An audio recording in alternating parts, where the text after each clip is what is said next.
Test, test. 1, 2, 3, test.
Good evening and welcome back to Rideau Carleton Raceway for our Sunday, March 23rd, 2025 card. It's our first of the 2025 meet. Post time coming up for race 1 in about 26 minutes at 6:30 p.m. Eastern. Thanks to all of you tuning in around North America and, of course, our trackside bettors and fans. We've got a 10-race card coming up that's very competitive. Should be a great night of some exciting racing. A nice fast track to go along with it.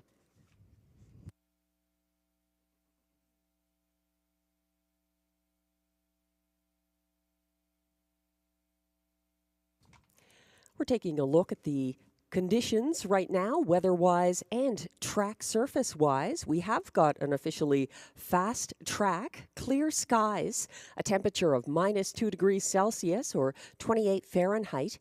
Winds are out of the east-northeast, 11 kilometers an hour, 7 miles per hour. Humidity, 33%.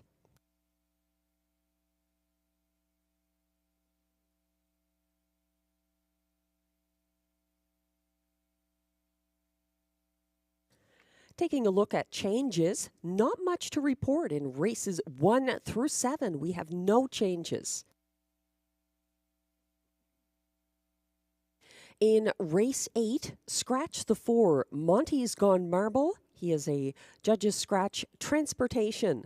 Number 4, Monty's Gone Marble, scratch from race 8. No changes in races 9 or 10.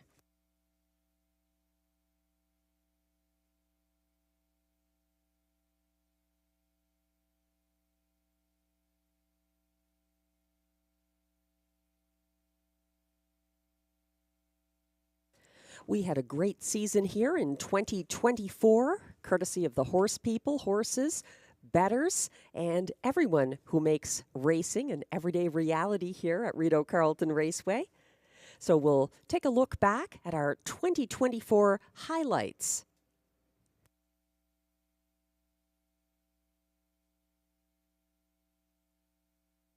In March 2025, let's take a look at Rideau Carleton Raceway's top 10 moments of 2024. Number 10.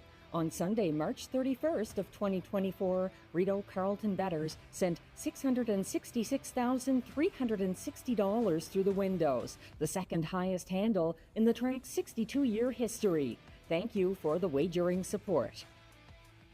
Moment number 9 of the 2024 meet at Rideau Carleton was the Coville Cup, a driving tournament for reinsmen with fewer than 100 lifetime wins, which has been offered since 2007 and is named for Darrell Coville, the top driver in Rideau Carleton history. Jeff Taylor took last year's edition, winning with a total of 87 points and winning with pacer He's Got a Vendetta in the September 1st tournament.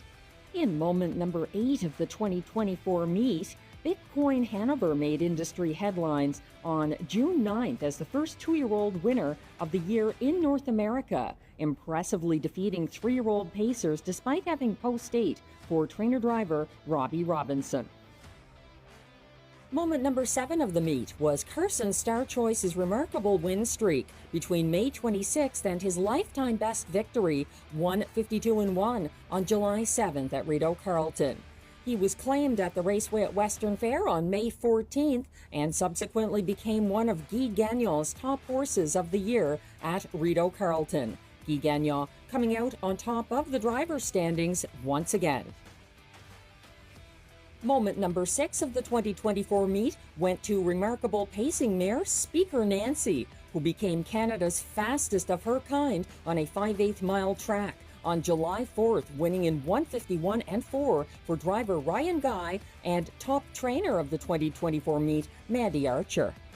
Moment number 5 of the 2024 meet happened on November 14th when He's Got a Vendetta and driver Marie-Claude Auger delivered the 1800th training victory for John McMillan. The popular horseman has worked as general manager, race secretary, and track announcer at Rideau Carleton. Congratulations, John. Here's to many more in the new year. Counting down to moment number 4 of last year's meet at Rideau Carleton, top trotter War We Exalt earned his 2024 Trotter of the Year title in the nation's capital for driver Ryan Guy and trainer Patrick Dillon, winning 7 preferred handicaps, including 3 in a row between August 15th and September 5th. He had a total of 11 wins last year. Moment number 3 of the meet goes to Odds on Platinum, an O'Brien Award Top 2 finalist for 3-year-old Pacing Filly of the Year. The Dr. Ian Moore trainee provided the catch drive of a lifetime in Ontario Sire Stakes Gold at Rideau Carleton, June 23rd, when she won in 1:50 for Stéphane Brosseau. That stood as Canada's co-fastest 5/8 mile track victory for any 3-year-old pacer last season, and just missed the Canadian and track record of 1:50 for the 3-year-old pacing fillies set by Powerful Chris in 2019 at Rideau Carleton. Counting down our top moments of 2024 at Rideau Carleton, number 2 is the fastest ever Canadian dead heat on a 5/8 mile track, and that took place at Rideau Carleton in the August 4th preferred handicap pace. Fittingly, between Jet Rock in line to Robert Shepard and Rideau Carleton's 4-time Horse of the Year, the Lightspeed, in line to trainer-driver Guy Gagnon. They hit the wire together in 1:51 to make history. The number 1 moment of the 2024 meet at Rideau Carleton actually took place in 2025. Saturday, February 8th at the Mississauga Meadowvale Hilton, when Guy Gagnon captured his 2nd O'Brien Award of Horsemanship. He had also won the prestigious title in 2018 and repeated after an excellent season in the nation's capital. Congratulations. Thanks again to all the bettors, fans, and horse people who made the 2024 meet one to remember at Rideau Carleton Raceway. We hope you'll join us again when live racing resumes in March.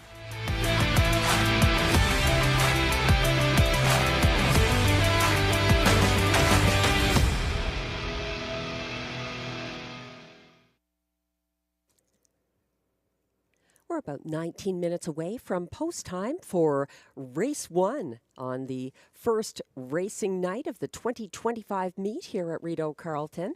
Race 1 coming up has no changes. These are pacers, non-winners of $4,000 lifetime, with non-winners of a race allowed $3,000, and also allowances for fillies and mares.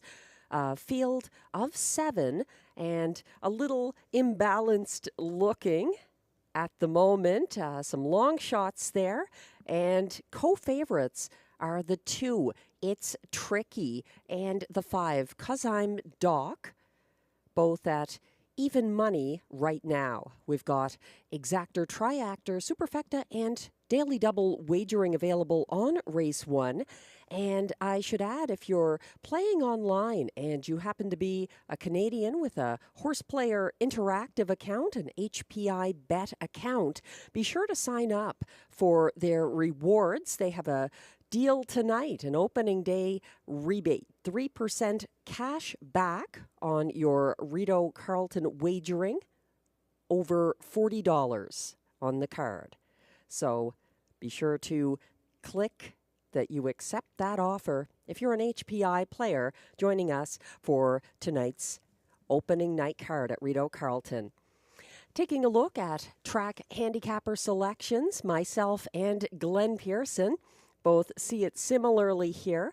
We are siding with the 2, It's Tricky, making a Rideau Carleton and 5/8 mile track debut after breaking his maiden at Flamborough March 2nd. Glenn is looking to the 3 horse in the place spot. That's CB Caper. I'm using her for show. And then in the show spot, Glenn has my place horse. That's the 5, 'Cause I'm Doc, who is the current even money co-favorite.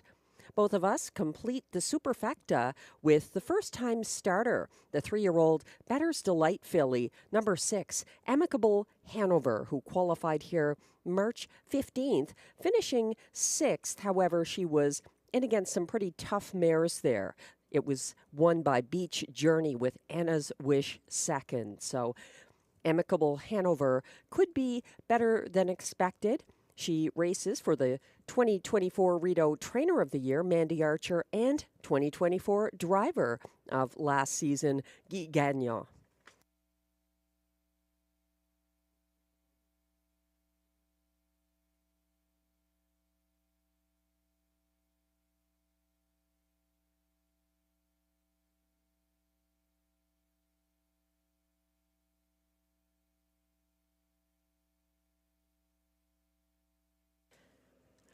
Earth Hour took place last evening, conserving power, having lights and electricity turned down for that hour, 8:30 p.m. last night, in a symbolic gesture to conserve energy and think about the future of our resources.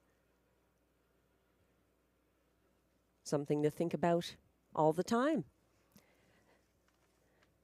Tonight, we're horse-powered again, on track at Rideau Carleton, 15 minutes away from race 1.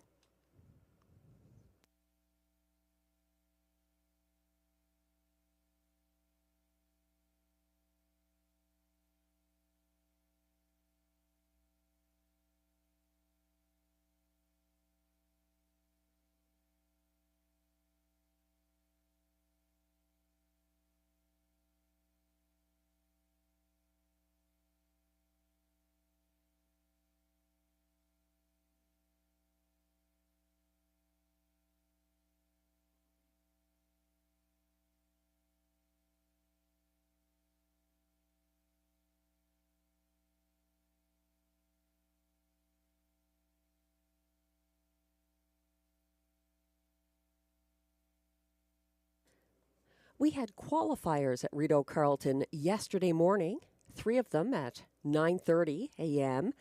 So I'll let you know how those went. The track has improved dramatically. We had a 1-second variant and a good surface yesterday morning. We've got a fast track for tonight. In the first of the Saturday morning qualifiers, On the Road to Texas and trainer-driver Jason Gilchrist were winners in 1:59 and 1 in a 7-horse field. Big Pete Style was second for Mike Armstrong and Ryan Guy. And third was Sobel Amber for trainer-driver Michel Legasse. In the second of the 3 qualifiers yesterday, there were originally 5 trotters. That ended up being scratched down to just 2, with the scratches of D.A. Alexander Saturday and the Magic of Life. So Only for Justice was a dominant winner in 2 minutes and 3/5 for catch driver Stéphane Pouliot and trainer Jessica Turenne.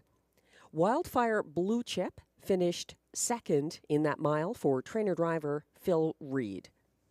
And in our third qualifier yesterday, the winner was Income Approach for trainer Mandy Archer and driver Jason Gilchrist in a 2 minutes and 4/5 mile. Second, it was Monterey Jackie for trainer-driver Steve Germain.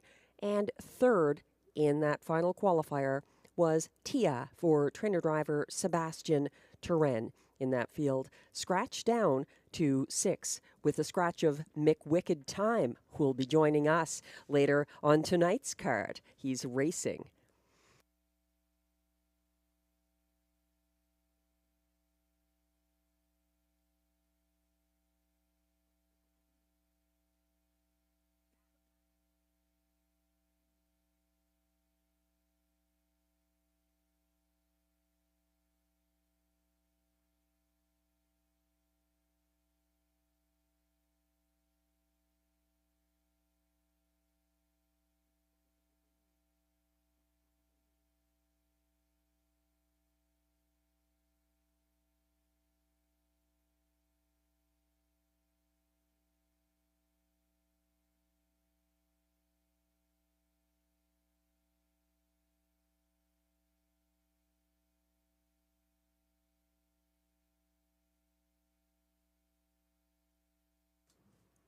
For those of you just joining us, welcome to opening night of the 2025 meet at Rideau Carleton Raceway.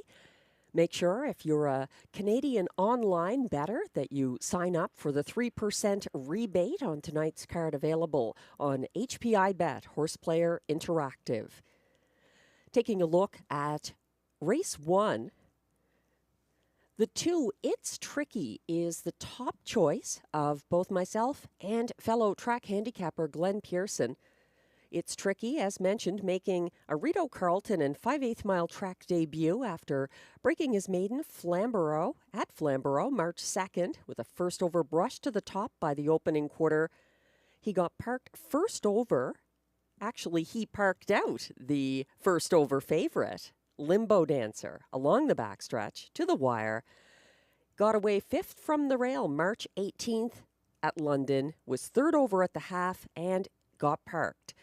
It's Tricky tired late in that race, but get some class relief here. So It's Tricky, the 3-year-old colt by He's Watching, getting some love at the windows here. 6-5 co-favorite right now. The other 6-5 co-favorite is the maiden, number 5, 'Cause I'm Doc, who finished second last July 21st at Hippodrome 3R in his only previous start for driver Robert Shepard. A well-bred colt, a half-brother to Kinder Untouchable and Kinder Jackson. 'Cause I'm Doc qualified here on March 15th in a deep group, taking back to near last and starting a late rally from far behind the leaders at the top of the stretch. 'Cause I'm Doc finished with broken equipment and gets some class relief here.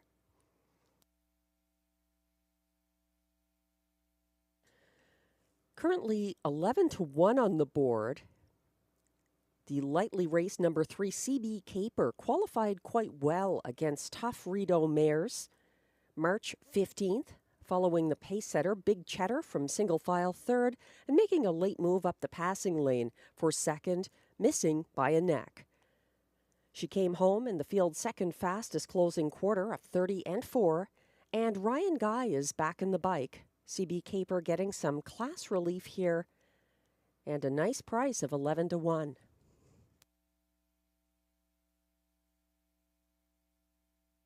Also some respect for the first-time starter, number 6, Amicable Hanover, a former $18,000 Harrisburg yearling, making her first career start. She's the full sister to Aritzia Hanover. She did gap and trail throughout her debut qualifier here on March 15th. And Guy Gagnon is now in the sulky for her parimutuel debut. 3-1 odds right now on Amicable Hanover, number 6.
We're about 5 minutes away from post time for race 1, kicking off the season and the card here at Rideau Carleton. The board has shifted slightly. We have a new favorite. At the moment, even money for the 5, 'Cause I'm Doc, for trainer Catherine Girard, driver Robert Shepard. A 3-year-old McWicked colt, still a maiden, but good in his qualifier, March 15th, against a tough group there, finishing 5th with broken equipment.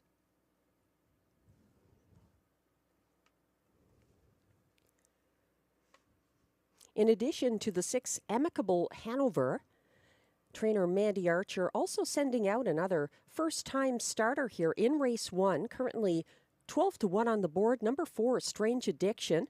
He's a 3-year-old colt by Tall Dark Stranger, and a former $23,000 Harrisburg yearling.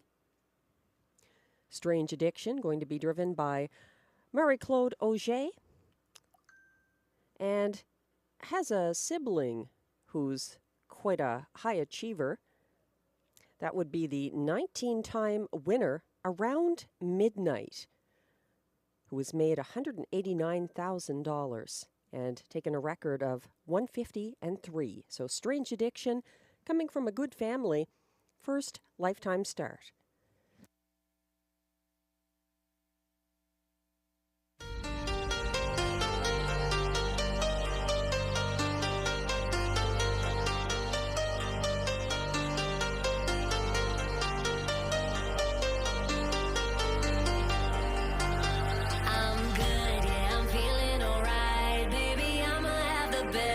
Night of my life, and wherever it takes me, I'm down for the ride, baby. Don't you know I'm good? Yeah, I'm feeling alright. 'Cause I'm good, yeah, I'm feeling alright, baby. I'ma have the best freaking night of my life, and wherever it takes me, I'm down for the ride, baby. Don't you know I'm good? Yeah, I'm feeling alright. 'Cause I'm good, yeah, I'm feeling alright, baby.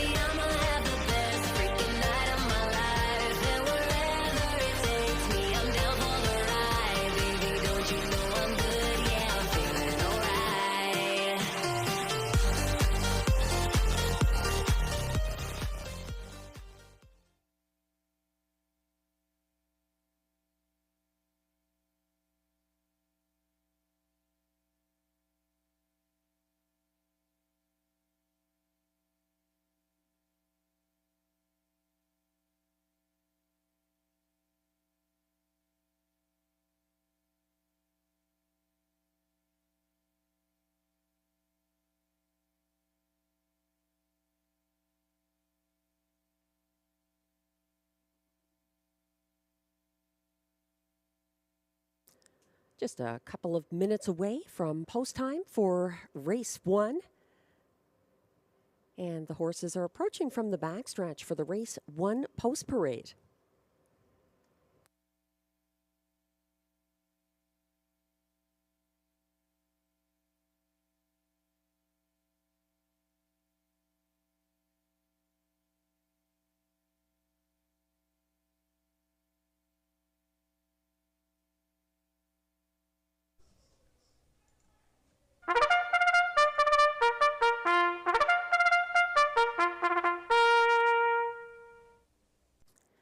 And here's that race 1 post parade. These pacers are non-winners of $4,000 lifetime, non-winners of a race allowed $3,000, and fillies and mares $3,750. They race for a purse of $5,600.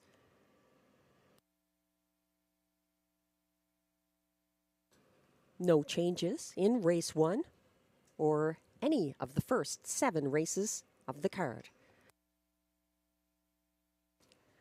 Leading the post parade, number 1 is Better Than Houdini, owned by Écurie Largo Incorporated of Notre-Dame-de-Lourdes, Quebec. Trained by Pierre-Marc Longpré, driven by Jonathan Lapointe.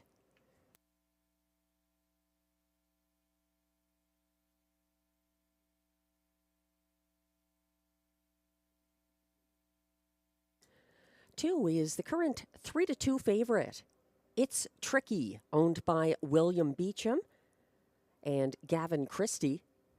Gavin Christie trains Pascal Berubes in the sulky.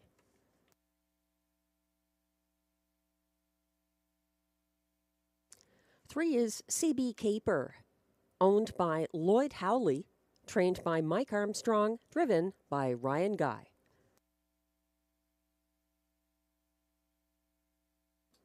4 is the first-time starter, Strange Addiction, owned by Jamie and Jacob Copley with Kimberly Eden and John McDonald, trained by Mandy Archer, driven by Marie-Claude Auger. 5, 'Cause I'm Doc, is a current 9-5 co-favorite. He is owned by Cozen Farms of La Prairie, Quebec, trained by Catherine Girard, driven by Robert Shepard.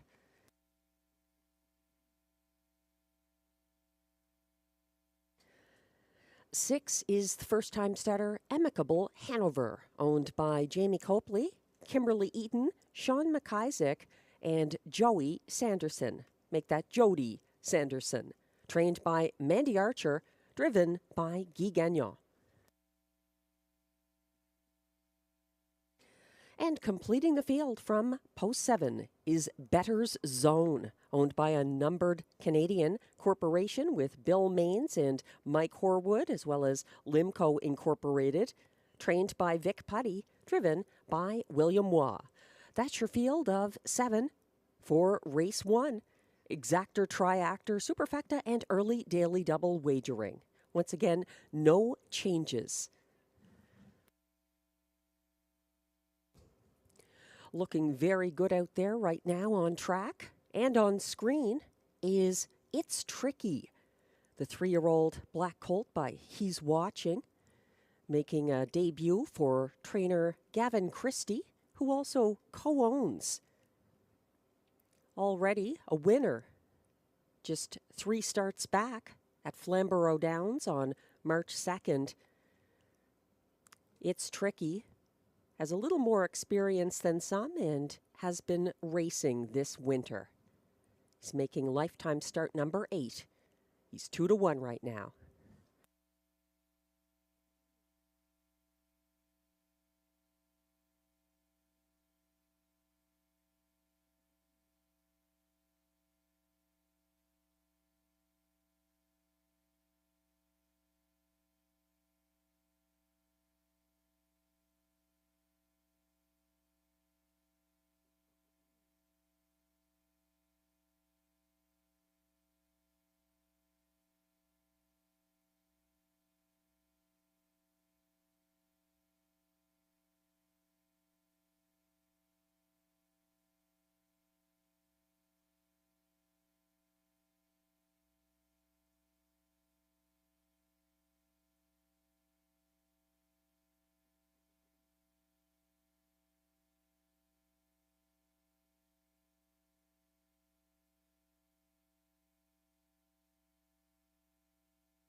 The Race 1 Pacers will be going behind the gate shortly.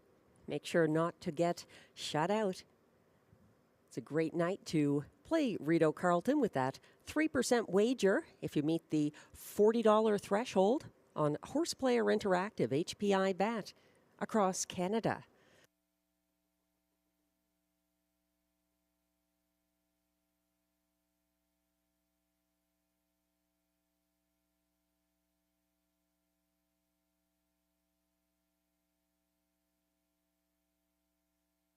And the starter has called the field for race 1 and the start of the 2025 meet at Rideau Carleton Raceway. From the inside out, they are the 1, Better Than Houdini, Jonathan Lapointe driving. 2, It's Tricky, Pascal Berube. 3, CB Caper, Ryan Guy. 4, Strange Addiction, Marie-Claude Auger. 5, 'Cause I'm Doc, Robert Shepard. 6, Amicable Hanover, Guy Gagnon. And on the outside, 7, Better's Zone for William Waugh. They're gradually lining up.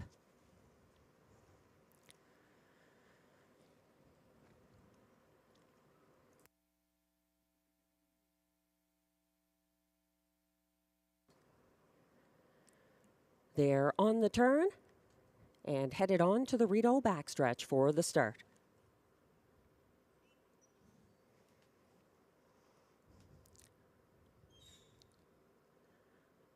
They're all in line.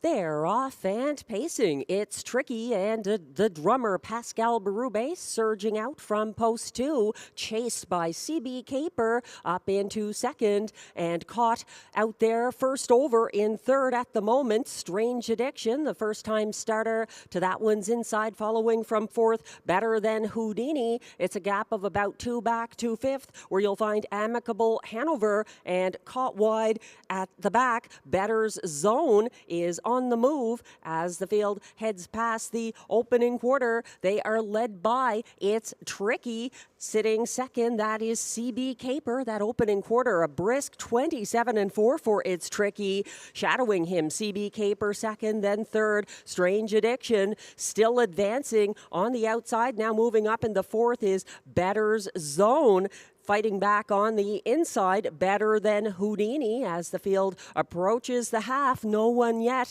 making a move to challenge It's Tricky, who reaches the halfway point in 59 flat. It's Tricky. CB Caper watching every move from the pocket. A gap of about a length and a half back to third for Strange Addiction. Caught wide and now tiring in fourth. That's Better Zone. First over, but going in reverse. And a 3-wide move from Amicable Hanover underway now. She is up into fourth and turning on the speed, approaching 3/4. Amicable Hanover challenging now, 1:28-3 at 3/4. It's Tricky trying to see this through. CB Caper sitting the pocket. Amicable Hanover first over now in third and challenging for second. Also a late move coming from the closer, 'Cause I'm Doc for Shepard. Now It's Tricky is getting confronted, and 'Cause I'm Doc powering on to take this one. It's going to be 'Cause I'm Doc finishing just ahead of Amicable Hanover, CB Caper, and It's Tricky holds for fourth, 1:59-2.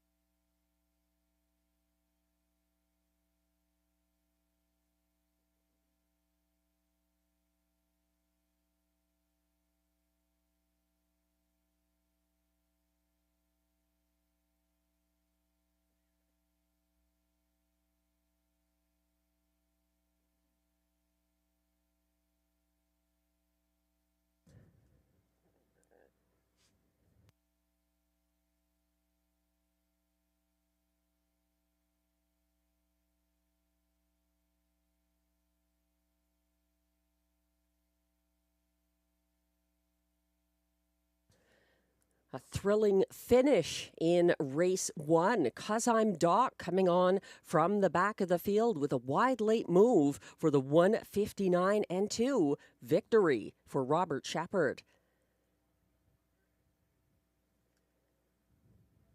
The unofficial top 4 order of finish here.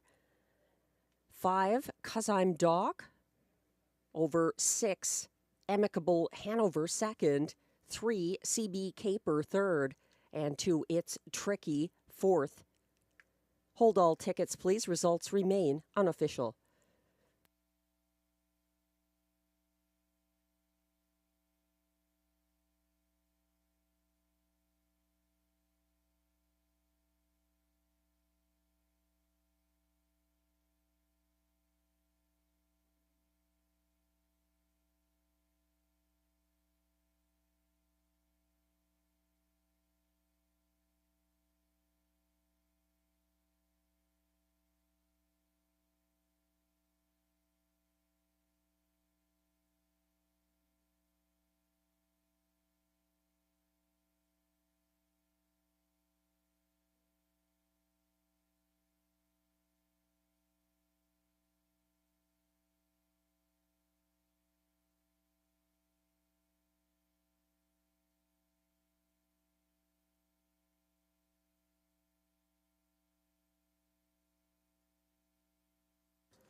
Now coming back to the Rideau Carleton winners enclosure.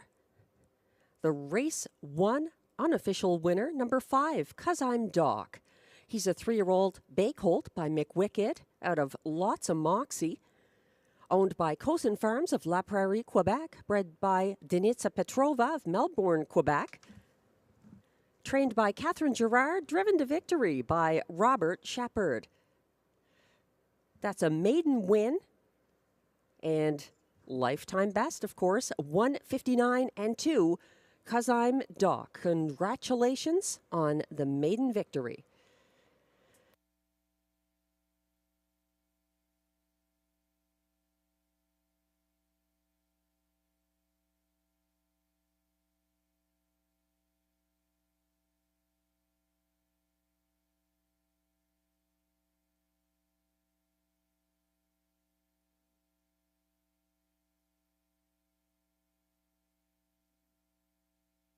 And race 1 results are now official.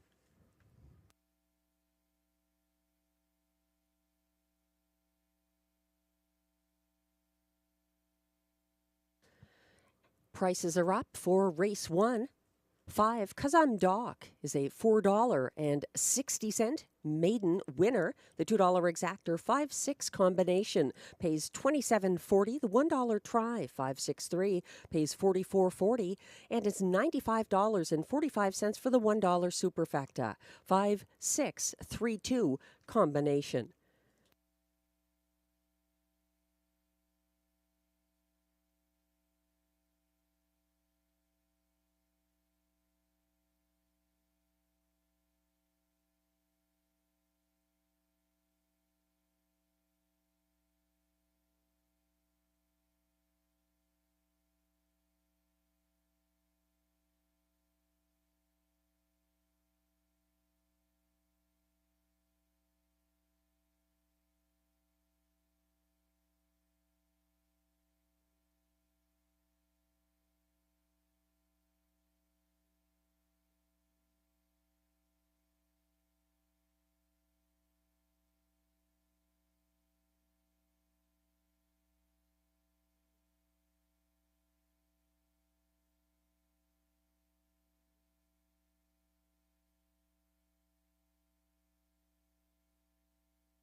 The race 1 rundown is now on your screens. Number 1, Better Than Houdini, finished 6th.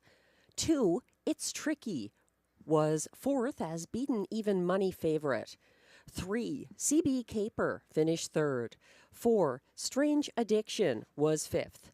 5, 'Cause I'm Doc, the race winner for Robert Shepard. 6, Amicable Hanover, was 2nd. And 7, Better Zone, finished 7th. From the top down, your program should read 6, 4, 3, 5, 1, 2, 7. The fractions were 27 and 4 to the quarter, 59 flat at the half, 129 and 3 at 3/4, 159 and 2. The lifetime best now in a maiden victory for 'Cause I'm Doc.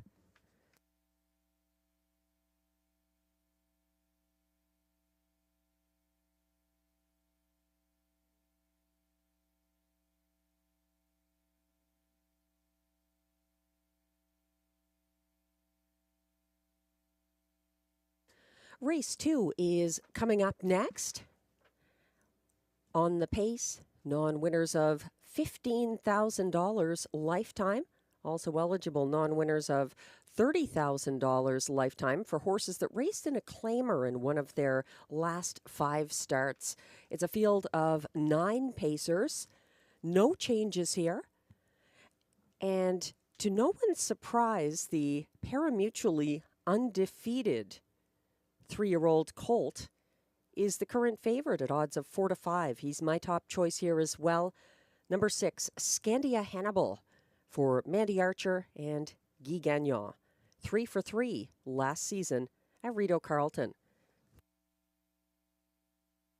Race 2 kicks off our early pick 4. There's also exactor, triactor, and superfecta wagering. Taking a look at the track handicapper selections, Glenn Pearson leaning towards the 4, Best Girl in Town, a 5-time winner last season. He is going with the 5, DA Player's Delight for second, the John McMillan-trained Jason Gilchrist-driven 3-year-old Shadow Play gelding. He is using 6, Scandia Hannibal, the current favorite, for show, and then putting the 2, DA Cinnamon Crunch, into play in the Superfecta from the Macy Castle Smythe barn, William Waugh driving that now 4-year-old mare. I have the 6, Scandia Hannibal, the 3-2 favorite, on top of my ticket here. I think Best Girl in Town is his closest rival from post 4. She is currently a generous 6-1. Then I am going to the 8, Arson Sealster, a former $18,000 London Classic yearling from the Mandy Archer stable. He's in the show spot in my ticket, just ahead of the 2, DA Cinnamon Crunch. So the pick 4 that kicks off here, I thought it was worth going 3 deep. It's early in the season. Some of these horses coming in off of a break or just the qualifiers, which may or may not be reflective of how they perform in a pari-mutuel race. I'm using Scandia Hannibal, Best Girl in Town, who's taken over now as 2-1 favorite, and the 8, Arson Sealster, with Robert Shepard driving for Mandy Archer. Robert Shepard, the driver of an off-the-pace winner in race 1, 'Cause I'm Doc, so beware that post position 8 is not so bad with certain drivers who seem to take up the challenge like Rob Shepard. In race 3, just going with a couple of horses there. The 1, Logan Behold, also from the Archer barn with Guy Gagnon driving, a powerful qualifier March 15th. And La Barbe, the 3, who adds Lasix. He's from the Stéphane Pouliot barn and also qualified quite well back on March 8th at this track. 4 deep in race 4 with the 7 on top, Tricks and Stones, debuting for Carl Duguay. Pascal Berube driving this trotter, coming in from Flamborough after a strong performance. Also the 2, Wish You'd Tell Me, very good there in his latest qualifier, March 8th at Rideau Carleton for Gerard Vaillancourt. Marie-Claude Auger keeping the drive. Stomper Tom had a great season last year. He's the 5 in race 4. I wouldn't leave him off the ticket. And the probable favorite there is the 1, Ciel Bleu, for trainer-driver Guy Gagnon. Completing my ticket in race 5, just a couple of horses, Mockart in Motion, big qualifier there, and the 7, Perfect Dalliance, picking up the driving services of Guy Gagnon for trainer Kathy McBride. 20-cent ticket, $9.60. The horses are coming on track for the race 2 post parade.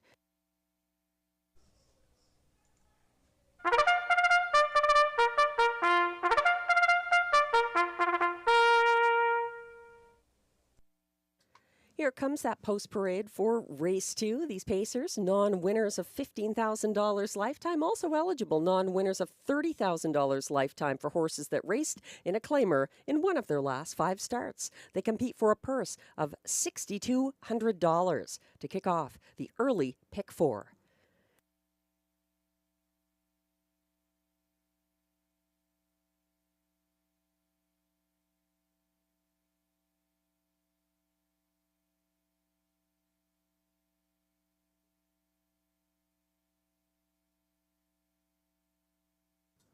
1 is Sundance Leo, owned by Denise Auger, trained by Ariane Girard, and driven by Marie-Claude Auger.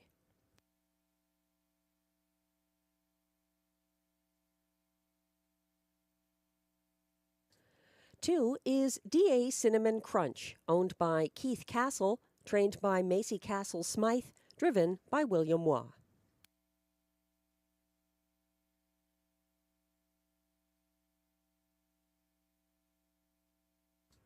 Three is Bad Apple, owned by Leah Rose Laverne, trained by Benoit Hebert, driven by Ryan Guy. 4 is Best Girl in Town, owned by trainer Melanie Plourde, who also drives.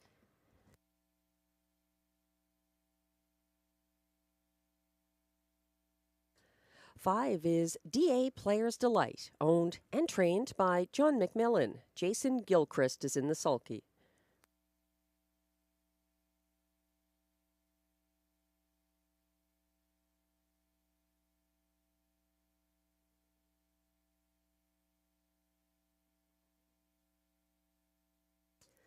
Six is the current 7-5 favorite, Scandia Hannibal, owned by Jamie Copley, trained by Mandy Archer, and driven by Guy Gagnon.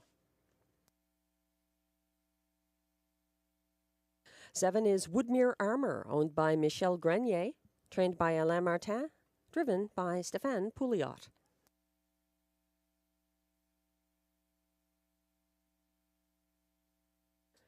On the outside, post 8 for Arson Sealster, owned by Jamie Copley, Kimberly Eden, Darren Tingley, and Dwayne Tingley. Mandy Archer trains, Robert Shepard is in the bike.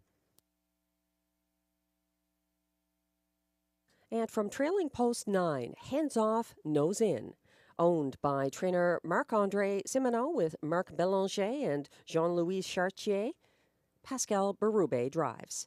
That's your field of 9. There were no changes in race 2 or any races up to race 8, in fact. There's exactor, triactor, superfecta, and early pick 4 wagering here.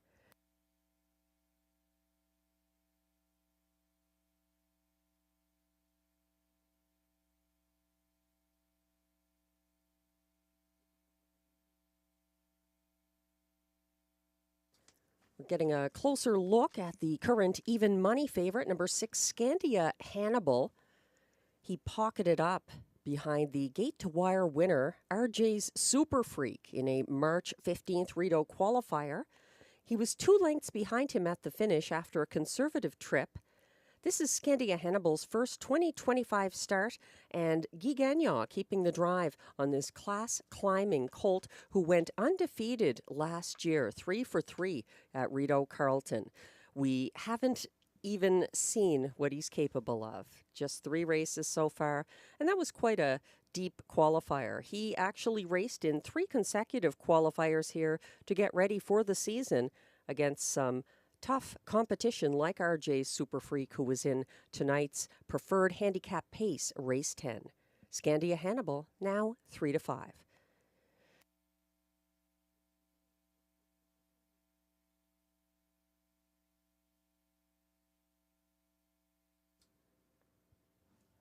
They'll be going behind the gate shortly for race 2 here at Rideau Carleton. A generous 5-1 if you like the 4, Best Girl in Town on top. She wired going away in a March 1st Rideau qualifier. This is her first seasonal start. She had a very strong 2024 meet, typically racing on or near the front end, and showed some versatility at the end of the season with an off-the-pace upset here November 17th. Some class relief for Best Girl in Town.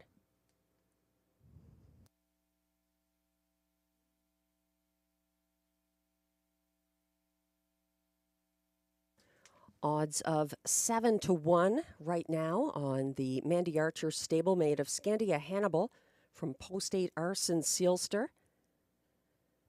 He crushed on the front end in 3 Rideau qualifiers last summer, all for driver Guy Gagnon, now driving Scandia Hannibal.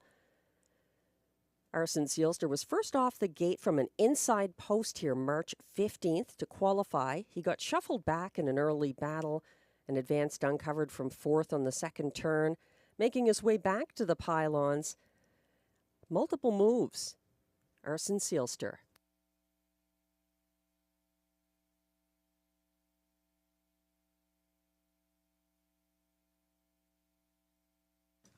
Starter has called the field for race 2.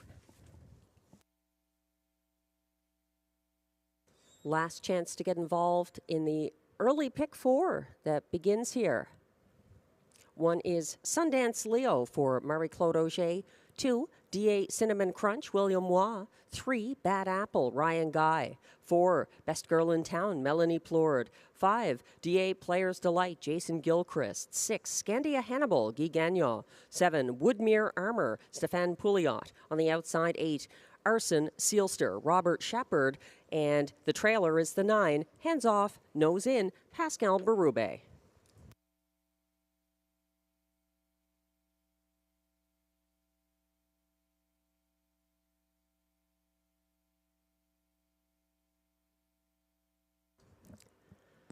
They're on the turn, headed towards the backstretch.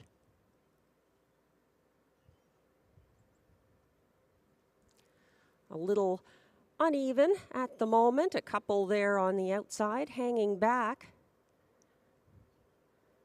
The rest lined up, but for the trailer, they're off and pacing. A somewhat uneven start, but not for DA Cinnamon Crunch and William Waugh, making their way to an early 2-length lead over Sundance Leo, who's second on the outside now. First over from third, that is DA Players Delight, underway, but caught out there. Hands Off, Nose In has skimmed the pylons to sit fourth after starting from the trailing post, and Scandia Hannibal is fifth, about 3 lengths ahead of next best Bad Apple, 27-4. Another quick opening quarter, opening up on the front end. DA Cinnamon Crunch has a good 4-length lead, headed towards the tote board the first time. Sundance Leo second, single file third. Hands Off, Nose In, then Scandia Hannibal stepping out now. DA Players Delight first over from fifth. Following closely now in sixth is Bad Apple as the field heads around the turn. Behind Bad Apple, Best Girl in Town is caught in behind a retreating DA Players Delight. 58 flat to the half, and still a 3-length advantage on the front end for DA Cinnamon Crunch, freewheeling tonight. And Sundance Leo is sitting second, trying to park out. Scandia Hannibal underway, first over now in third. Here comes a 3-wide move. Bad Apple getting involved as they headed past 3/4, 127 flat, far back and out of it at the moment. DA Players Delight and Woodmere Armour, they are turning for home and trying to see this through, but with a diminishing lead being eaten into. DA Cinnamon Crunch confronted by Scandia Hannibal, still wider. Here comes Arsen Seelster. Arsen Seelster followed by Bad Apple. It's going to be Arsen Seelster over Scandia Hannibal. Bad Apple. DA Cinnamon Crunch appeared to hold on for fourth, 157-1.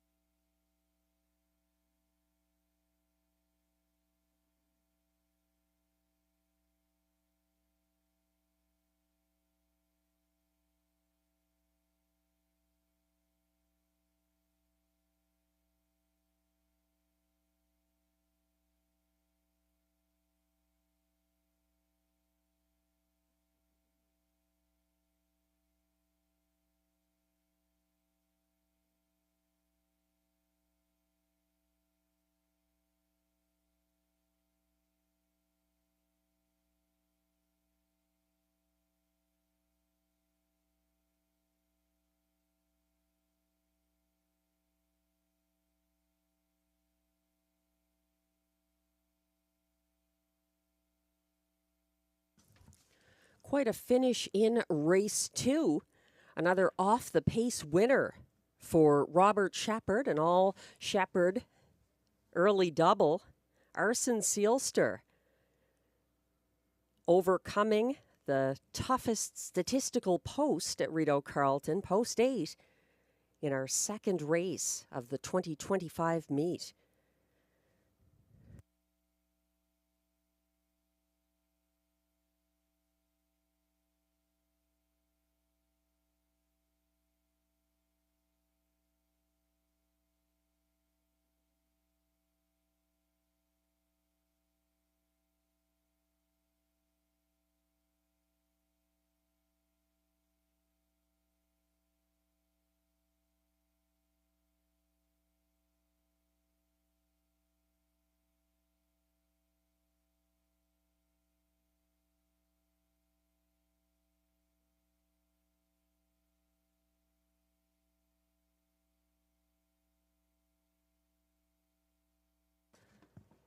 Now approaching the Rideau Carleton winners enclosure, unofficial race 2 winner, number 8, Arson Sealster, a 3-year-old bay gelding by Sports Rider out of Azure Sealster, owned by Jamie Copley, Kimberly Eaton, and Darren Tingley of Ontario, with Dwayne Tingley of Nova Scotia.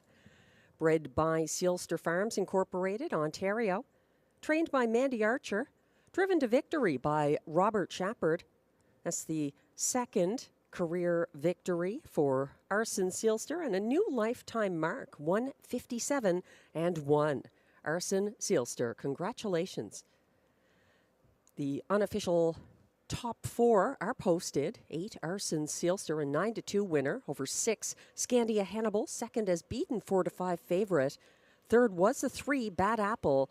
Fourth, number 2, DA Cinnamon Crunch. It was quite close for place between Scandia Hannibal and Bad Apple there.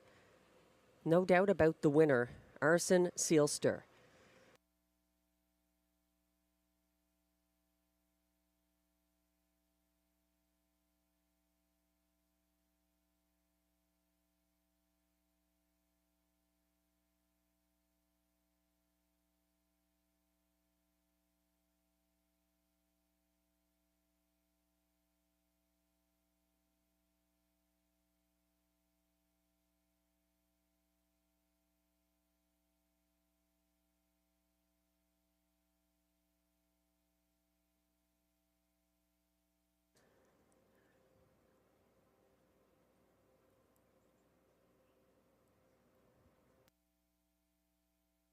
As we wait for race 2 results to go official, the unofficial order posted there, 8632.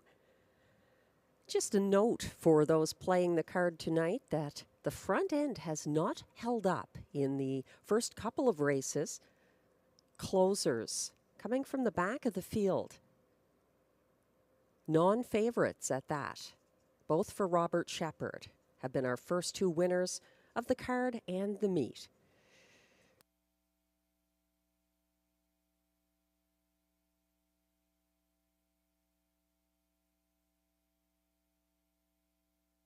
And race 2 results are now official.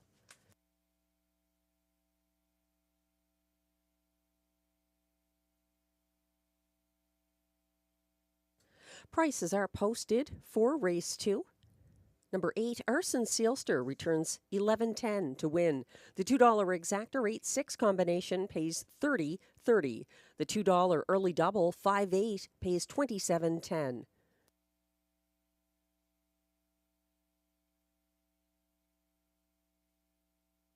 The $1 triactor 863 pays $72.90, and it's $242.90 for the $1 superfecta.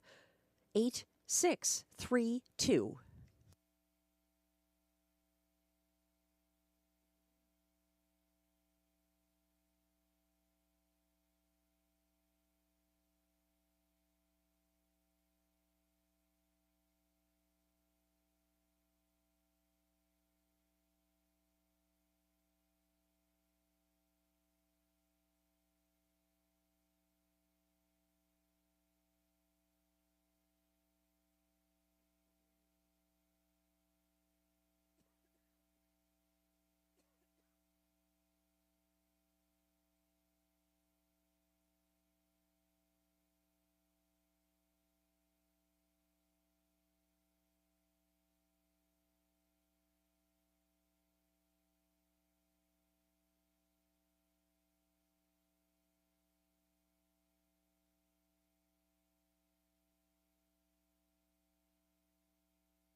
The race 2 rundown is now on your screens. Number 1, Sundance Leo was 6th. 2, DA Cinnamon Crunch finished 4th. 3, Bad Apple was 3rd. 4, Best Girl in Town was 7th. 5, DA Players Delight finished 9th. 6, Scandia Hannibal was 2nd as beaten 4-5 favorite. 7, Woodmere Armour was 8th. 8, Arson Sealster, the race winner for Robert Shepard. And 9, Hands Off, Nose In, finished 5th. From the top down, your program should read 643-792-815. The fractions were 27 and 4 to the opening quarter, 58 flat at the half, 127 flat at 3/4, 157 and 1, a new lifetime mark for Arson Sealster.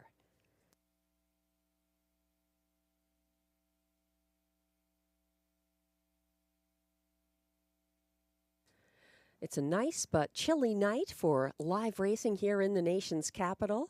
It's good to see we've got some fans already at the picnic tables, but bundled up. Coming up here in race 3, we have Pacers, non-winners of $2,000 in their last 5 starts, with non-winners of a race in their last 5 allowed $500. Glenn Pearson likes the 1, Logan Behold on top. He has 3 consecutive front-end winning qualifiers here at Rideau Carleton. Guy Gagnon staying on board after driving this 4-year-old son of All Bets Off to the last 2 winning qualifiers. Glenn is looking to the 7, Bayfield Beach for Vic Putty and William Waugh in the place spot.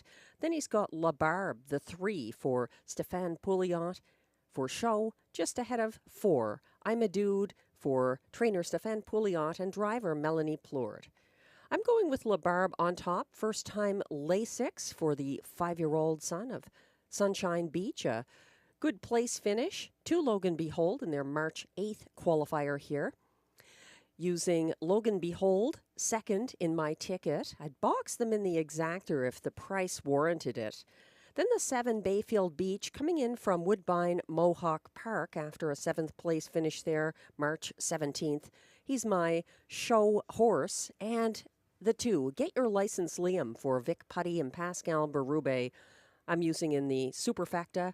He was 4th in his most recent qualifier here, March 15th, in a strong field that included Full Horse, the winner who has graduated back into the Rideau Preferred Handicap, our Race 10 feature tonight. There's Exactor, Triactor, Superfecta, and Pick 3 wagering here in upcoming Race 3.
The horses are coming towards the track for our Race 3 post parade.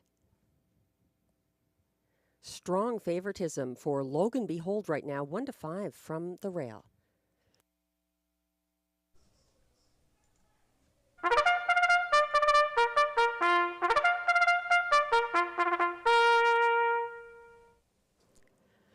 race 3 pacers are non-winners of $2,000 in their last 5 starts. Non-winners of a race in their last 5 allowed $500. They're competing for a purse of $6,000.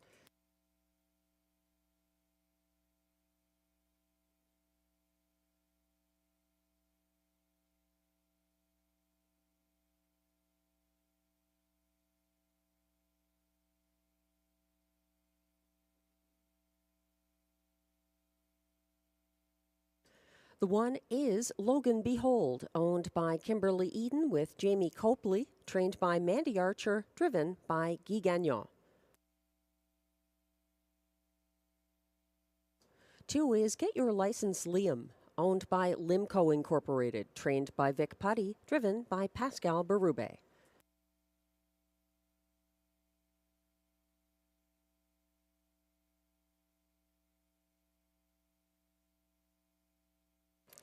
Moving on to number 4, I'm a Dude, owned by a numbered Quebec corporation, trained by Stéphane Pouliot and driven by Melanie Plourde. Here's number 3, La Barbe. Making his first start Lasix, he is owned by a numbered Quebec corporation, trained and driven by Stéphane Pouliot.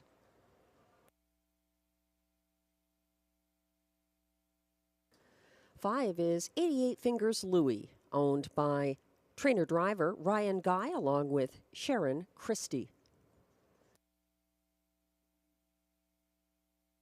6 is Dr. Mickey, owned, trained, and driven by Paul Laframboise. Note that Dr. Mickey is racing without Lasix. And completing this field, number 7, Bayfield Beach, owned by Gordon McDonald, Christopher Boland, and Haumac Farms Limited of Prince Edward Island with Limco Incorporated. Bayfield Beach is trained by Vic Putty and driven by William Waugh. That's your field of 7 for race 3. No changes. Exactor, Triactor, Superfecta, and Pick 3 wagering.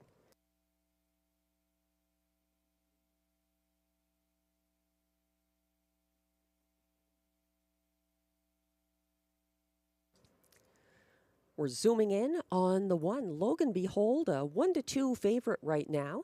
He's been the favorite at varying odds since the windows opened for race 3.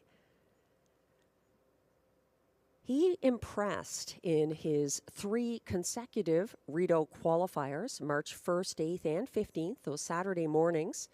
The first win was for Jeff Taylor, and then Guy Gagnon has been sitting behind Logan Behold. This is his parimutuel debut for the season.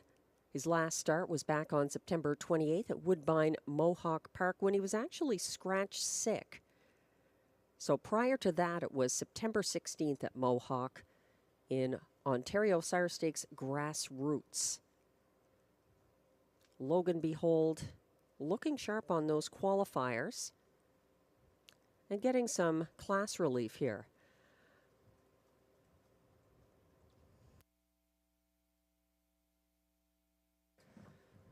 My top choice here, I often try to beat the favorite, but I think La Barbe has some back class to him. He's 8-1 right now from post 3. Glenn Pearson using La Barbe third.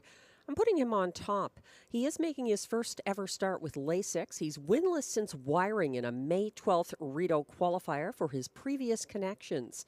This is La Barbe's 7th start for trainer Stéphane Pouliot. He pocketed up behind front-end winner Logan Behold here in a March 8th qualifier, and they both came home in the field's fastest last quarter of 28 and 3. So could be another matchup between those two. La Barbe, the price horse at 9-1, and Logan Behold, the horse to beat with a front-end winning style in those qualifiers and the rail advantage for the 2024 O'Brien Award of Horsemanship winning driver Guy Gagnon.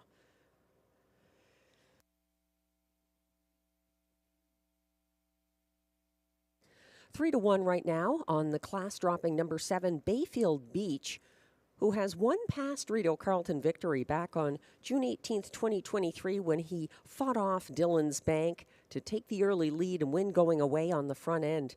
He got away near last on Monday at Mohawk. He got caught in ninth, and he was skimming pylons to 3/4 and loose late, coming home in the field's co-fastest last quarter at Mohawk. That race 27-3. Bayfield Beach getting some respect and coming from the Vic Putty barn. Vic Putty recently going over the $20 million training earnings milestone last week at Mohawk. Congratulations.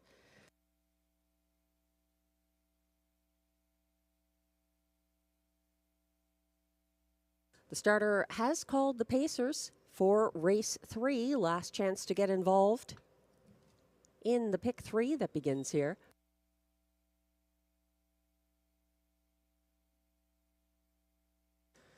The Pacers are lining up. 1 is Logan Behold for Guy Gagnon. 2, Get Your License Liam, Pascal Berube. 3, Labarbe, Stéphane Pouliot. 4, I'm a Dude, Melanie Plourde. 5, 88 Fingers Louis, Ryan Guy. 6, Dr. Mickey, Paul Laframboise. And on the outside, 7 is Bayfield Beach for William Waugh. They're gradually getting in place on the turn. Get Your License Liam and Bayfield Beach had their noses on the gate already.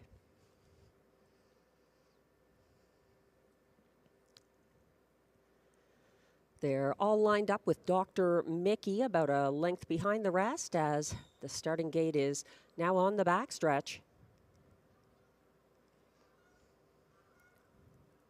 And they're off and pacing, an early battle brewing. Get Your License Liam and Logan Behold are battling for early command, and Get Your License Liam is going to take back and sit second behind that 2-length leader. It's a gap of about 3 lengths back to an advancing Bayfield Beach, closing the gap into third, and in fourth on the inside, that's Labarbe. Following him from fifth in the early going, I'm a Dude. They circle past the opening quarter, another fast one, 27-3, with 1-9 Logan Behold up front, and already challenged by Bayfield Beach and William Waugh up alongside the sulky wheel in second. Get Your License Liam waiting third, followed by Labarbe fourth. Fifth is I'm a Dude, gapping in sixth. That is 88 Fingers Louis, followed by trailer Dr. Mickey as they circle towards the halfway point. Logan Behold still controlling things, 56-4. He's up front with an attack underway to his outside by Bayfield Beach, spending a long night at the office. First over in second, following third inside is Get Your License Liam. Second over now into fourth. That's Labarbe.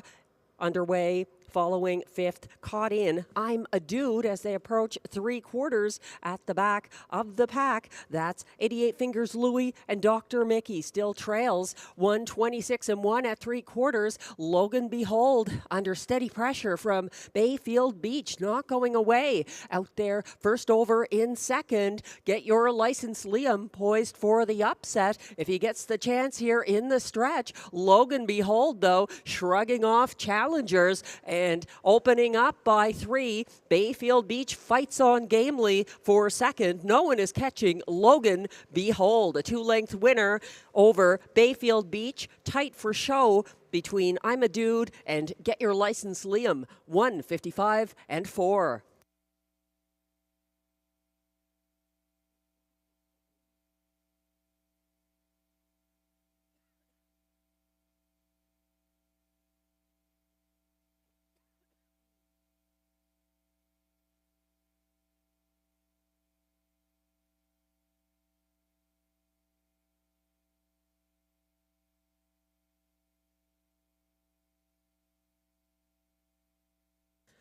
And we have our first front-end winner of the meet at a price that he vindicated. Logan Behold, gate to wire for Guy Gagnon and Mandy Archer, 155-4. Bayfield Beach, very game for place after that overland effort, 155-4. Tight for show. We'll wait for the photo.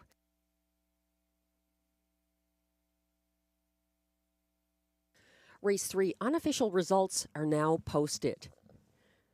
1-9 favorite number 1, Logan Behold, the winner for Guy Gagnon over 7, Bayfield Beach.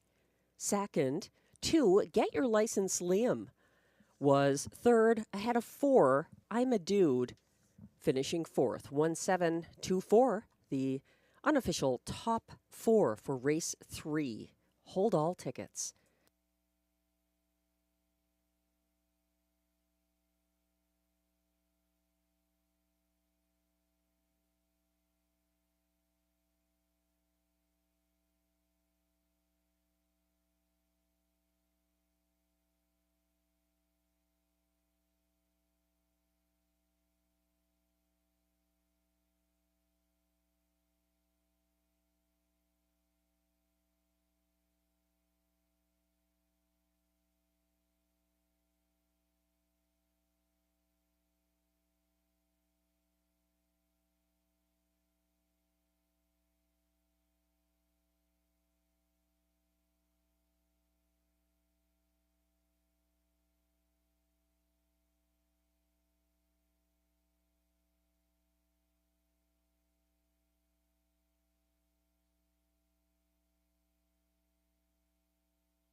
Coming back to take a bow in the Rideau Carleton Winners Circle.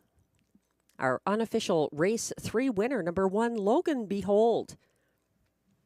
He's a 4-year-old bay gelding by All Bets Off out of St. Lad's Peeper, owned by Kimberly Eaton of Brockville, Ontario, with Jamie Copley of Kenmore, Ontario. Bred by Kimberly Eaton, trained by Mandy Archer, driven to victory by Guy Gagnon. His first driving win of the meet. And Logan Behold gets a pari-mutuel victory in his first start of the season, 155-4. Congratulations. That just misses his 155-3 lifetime mark. Race 3 results are now official.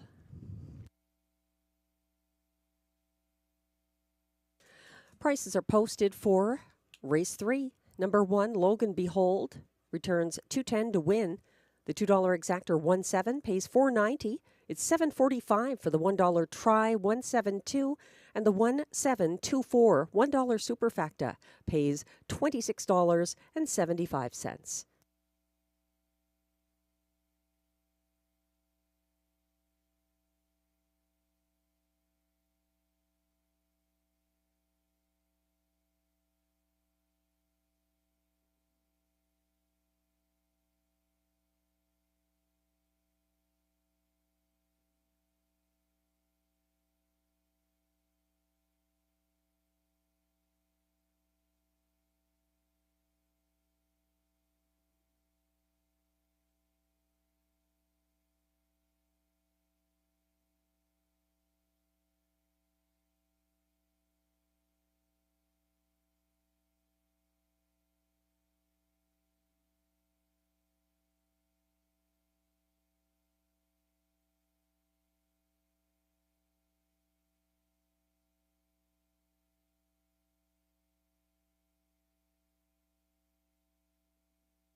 And the race 3 rundown is now displayed. 1-9 favorite number 1, Logan Behold, the race winner for Guy Gagnon.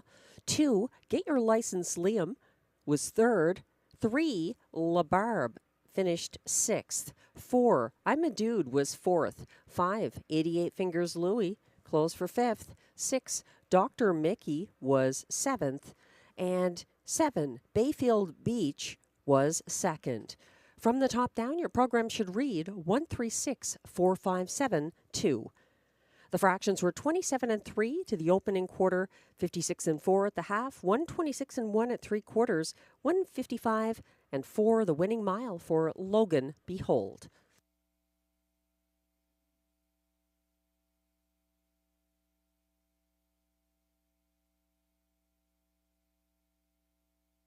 Race 4 is coming up next, and we're switching over to trotters, non-winners of $4,000 in their last 5 starts or $1,000 per start in 2024-2025. Also eligible, horses that raced in an $18,000 claimer or less in one of their last 3 starts. It's a field of 8 trotters, and the rail horse getting favoritism already for trainer-driver Guy Gagnon. That's the 1, Ciel Bleu, 2-1. We have another pick 4 that kicks off here, 20-cent base wager. We've also got exactor, triactor, and superfecta wagering coming up in race 4. Because these are trotters and can be a little more unreliable than pacers, I did go 4 deep here. I have Ciel Bleu in my ticket, but the current 2-1 co-favorite is actually a horse I thought would be higher odds. He's my spot play selection, number 7, Tricks and Stones for Carl Duguay and Pascal Berube. This one had 8 wins last season, and I like his chances here. A strong qualifier from the 2, Wish You'd Tell Me for Gerard Vaillancourt, Marie-Claude Auger driving. Means I wouldn't leave him out of the ticket. And also Stomper Tom, very dependable, from Mike Armstrong and Ryan Guy, making his 4-year-old debut here. In race 5, just going with 2 horses, the 4, Mock Art in Motion for trainer-driver Jason Gilchrist, and the 7, Perfect Dalliance for Kathy McBride and Guy Gagnon, off of promising qualifiers. In race 6, going with 4 horses in this 9-horse field. The 2, Lady for Dollar, coming in from the United States and now racing for John McMillan and Marie-Claude Auger, one to watch, a Meadowlands winner late last year. Also the 4, Sunshine Love for Stefan Meyer and Mike Healy. As well, I am using Horizon Sealster, new for trainer-driver Ted McDonald, coming in from Mohawk, and the 7, Probert's Legacy, a 6-time winner last season for Marc-Andre Simoneau and frequent driver Pascal Berube, a very deep group in race 6. And race 7, narrowing things down, I'm using Mr. Ibiza from post 6, Robert Bernicki, Marie-Claude Auger, the current connections of the Mohawk Invader, you could call him, now racing for Robert Bernicki and Sylvain Cote.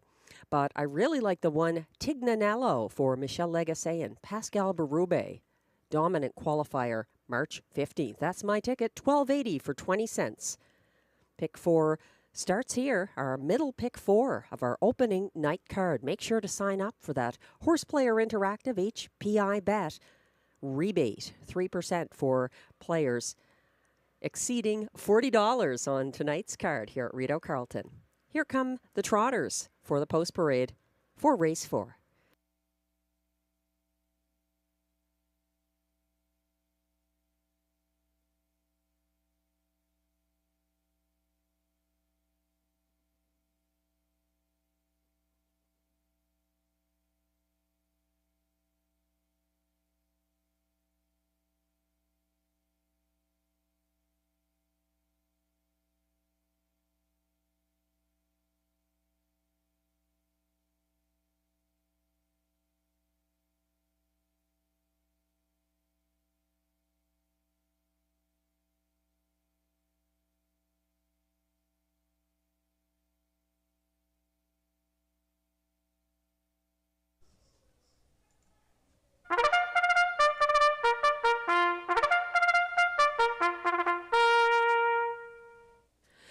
coming on track, the Race 4 Trotters for their post-parade. They are non-winners of $4,000 in their last 5 starts, or $1,000 per start in 2024-2025. Also eligible horses that raced in an $18,000 claimer or less in one of their last 3 starts. They compete for a purse of $7,400.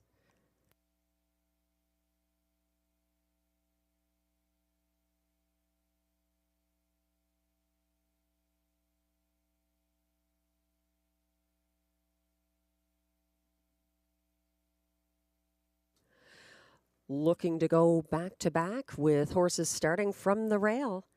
Number 1, Ciel Bleu for Guy Gagnon, the trainer-driver who also co-owns Ciel Bleu. Écurie Guy Gagnon and Gestion Louis La Tulipe own the trotter, who's the current 6-5 favorite from Post 1.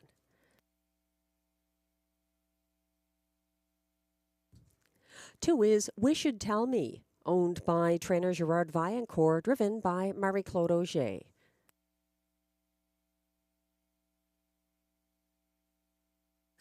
3 is Drink Like Henry, owned by Francis Prou, trained by Guy Waugh, driven by Robert Shepard.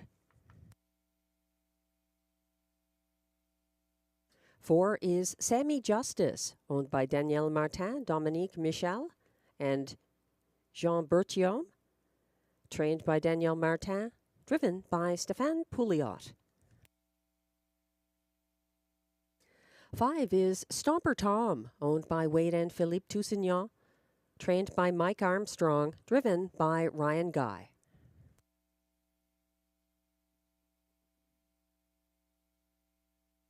6 is CrossFit, owned by Gordon McDonald and Christopher Boland, trained by Vic Putty, driven by William Waugh.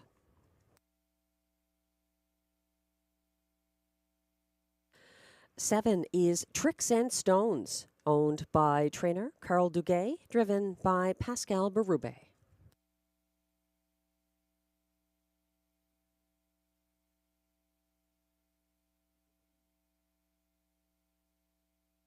And from outside Post 8, it's Swan Diego, owned by Limco Incorporated, trained by Vic Putty, driven by Jason Gilchrist.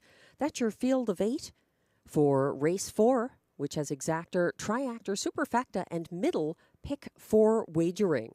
No changes in Race 4 or any of the races in this pick 4 sequence. In fact, our only change of the night is in Race 8, and that's a scratch of number 4, Monty's Gone Marble.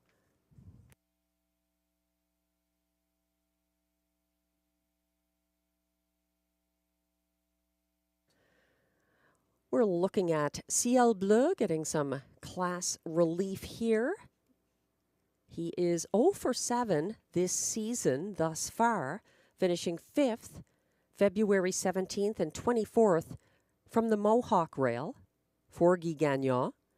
Ciel Bleu improved on the addition of trotting hobbles last August 11th.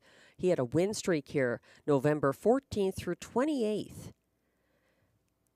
Interestingly, he did receive Lasix at that time. He's been racing without Lasix since January 27th of this year. And he races with the hobbles on and no Lasix this evening. That's Ciel Bleu, 3-5 favorite right now from the rail.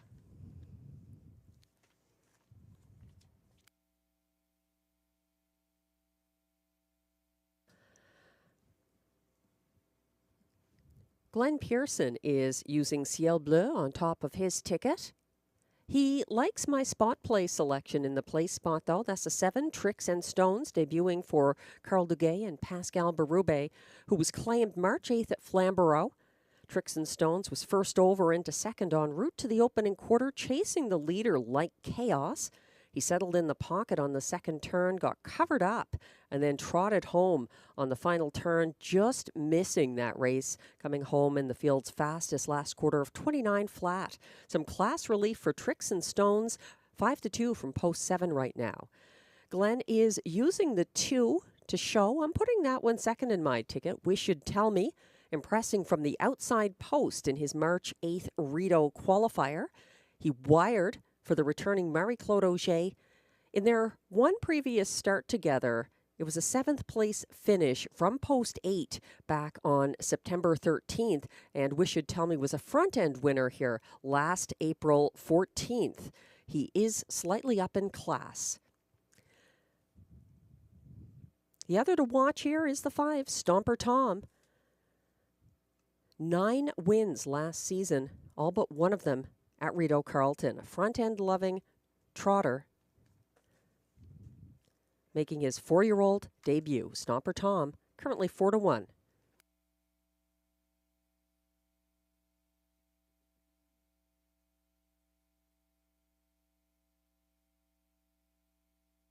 Starter has called the race 4 trotters.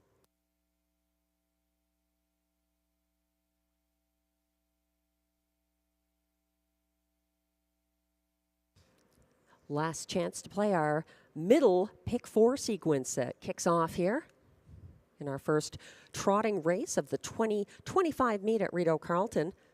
They're lining up now. 1 is Ciel Bleu for Guy Gagnon.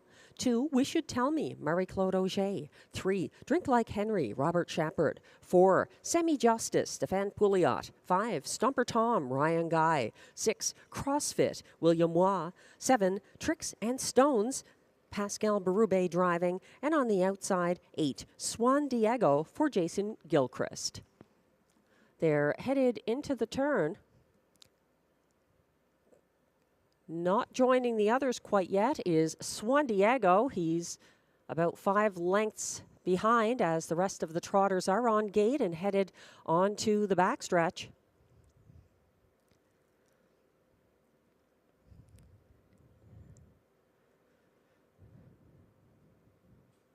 They're off and trotting. A good start for all but Swan Diego. Left behind early. An early battle goes to Wish You'd Tell Me and Marie-Claude Auger pushing their way to the front ahead of Ciel Bleu and early challenger Stomper Tom, who's back down to 3rd. He is a couple of lengths ahead of 4th place, Tricks and Stones, and already emerging, seeking the front, Ciel Bleu, getting asked by Guy Gagnon to challenge Wish You'd Tell Me past the opening quarter. 29 flat for the trotters. Ciel Bleu now on the front end, leading by just over a length ahead of Wish You'd Tell Me. Now in the pocket, it's 4 lengths back to 3rd for Stomper Tom, followed in 4th by Tricks and Stones. Another gap of a couple of lengths back to 5th place, Drink Like Henry. He is followed by Pouliot with Sammy Justice, and trailing the front group CrossFit. And well out of it, Swan Diego. They're on the turn, single file, led by Ciel Bleu to the 59 and 4/2. And the pace quickening a bit there for Ciel Bleu leading the way, shadowed by Wish You'd Tell Me. Stomper Tom looks good from 3rd and looking to tip first over now. Tricks and Stones showing interest for Berube, following him into 2nd over 5th. That's Drink Like Henry. They approach 3/4. Ciel Bleu looking strong on the front end. 129 flat and looking game from the pocket. Wish You'd Tell Me is loaded with trot. Here comes Tricks and Stones first over into 3rd. Stomper Tom well positioned 4th on the inside as they turn for home. That's Ciel Bleu being asked up the inside. Wish You'd Tell Me on the outside. Tricks and Stones. It's going to be a tight one to the wire, and Ciel Bleu prevails over Wish You'd Tell Me. Tricks and Stones, and Stomper Tom 4th, 1:58 and 4.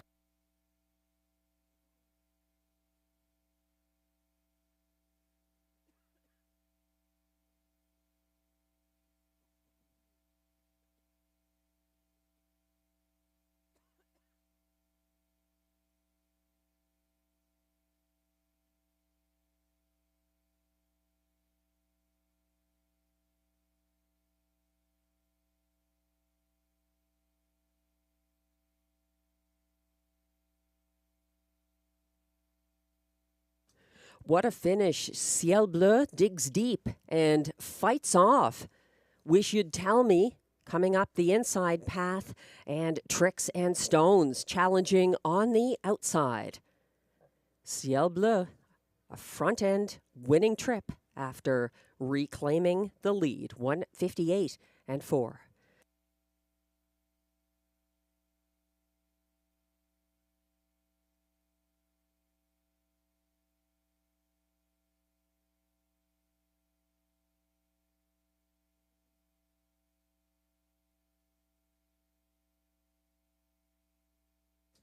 The unofficial top 4 order of finish is now posted for race 4. Even money favorite number 1, Ciel Bleu, the winner for Guy Gagnon. Over 2, Wish You'd Tell Me, second. 7, Tricks and Stones, third. And 5, Stomper Tom, fourth. 1, 2, 7, 5, the unofficial top 4 order of finish. Please hold all tickets.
Coming back to the Rideau Carleton Winners Enclosure, unofficial race 4 winner.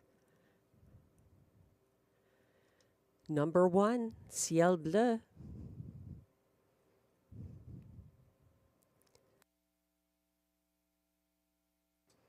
Here he comes. Ciel Bleu is a 7-year-old bay gelding by Muscle Mass out of Volonté. Owned by Écurie Guy Gagnon Incorporated with Gestion Louis La Tulipe Incorporated. Bred by Écurie Provocant, Quebec. Trained and driven by Guy Gagnon. That's the first seasonal victory, 1:58.4 for Ciel Bleu.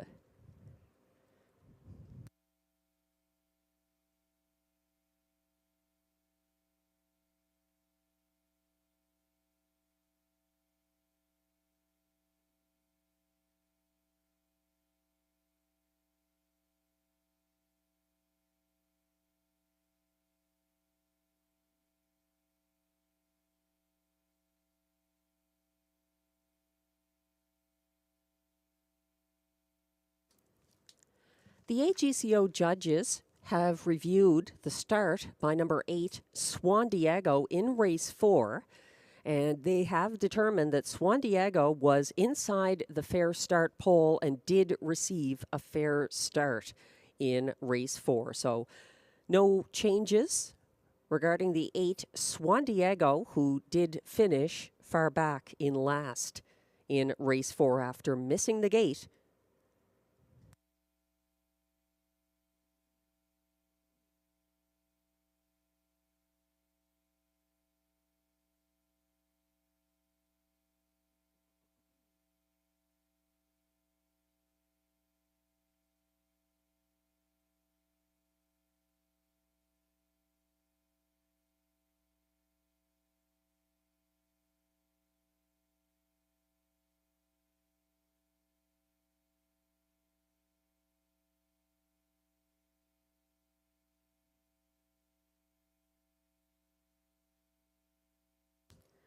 And race 4 results are now official.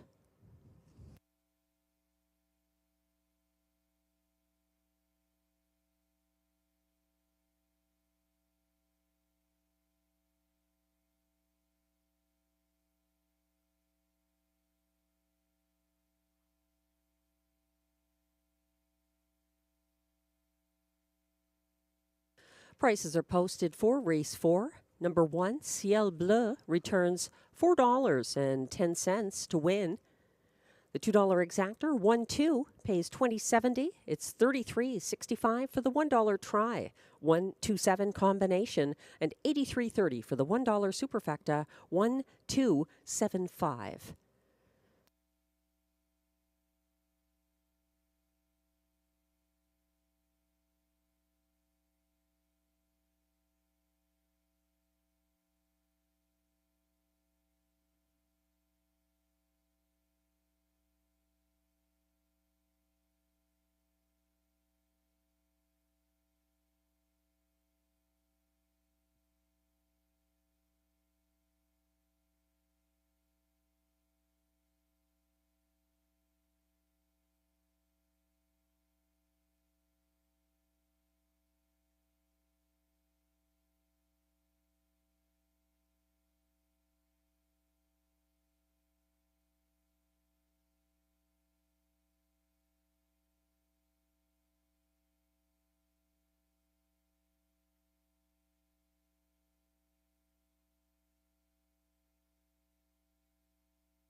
The race 4 rundown is now on your screens. Even money favorite number 1, Ciel Bleu, the race winner for Guy Gagnon.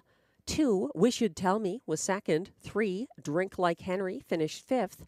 4, Semi Justice was seventh. 5, Stomper Tom, fourth. 6, CrossFit was sixth. 7, Tricks and Stones finished third. And 8, Swan Diego finished eighth. From the top down, your program should read 125-74638. The fractions were 29 seconds to the opening quarter, 59 and 4 at the half, 129 flat at three quarters, 158 and 4 the winning mile for Ciel Bleu. There was a tragedy at the Meadows racetrack in Pennsylvania on March 19th that is still very fresh for all who have known Hunter Meyers. Hunter Meyers passed away after that accident, and we wish to remember him here at Rideau Carleton Raceway.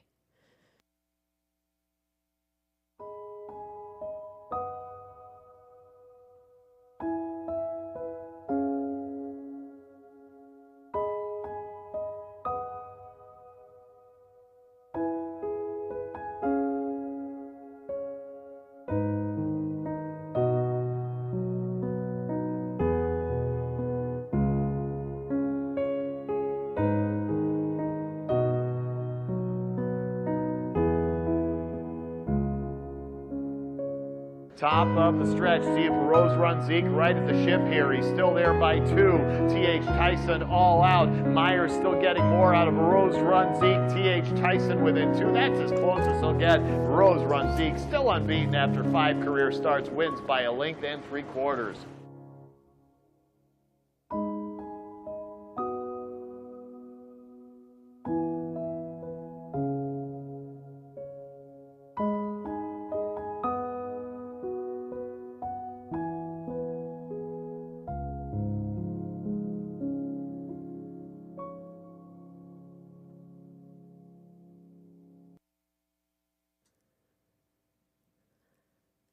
Hunter Meyers was an Ohio-born horseman. On March 19th, 2025, at the Meadows, he was badly injured in a multi-horse accident that occurred when he was driving Always Be Royalty, one of 4 horses who fell and did not finish. Transported to hospital, the 27-year-old driver tragically did not survive his injuries. He passed away on Thursday, March 20th, 2025. Hunter Meyers was destined for greatness. He was a young veteran who had driven since 2014, winning 2,450 of 19,608 career drives. His first win was in his second ever drive, October 8th, 2014, with knockout art at the Lancaster Fair for a purse of $800.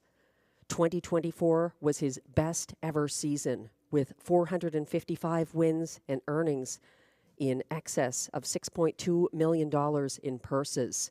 He had 2 Grand Circuit wins with the 2024 Dan Patch 3-year-old Trotting Filly of the Year, Allegiant, setting a Courier and Ives Stakes record at the Meadows. We'll remember Hunter Meyers. Rest in peace, and we will mark him with a moment of silence now.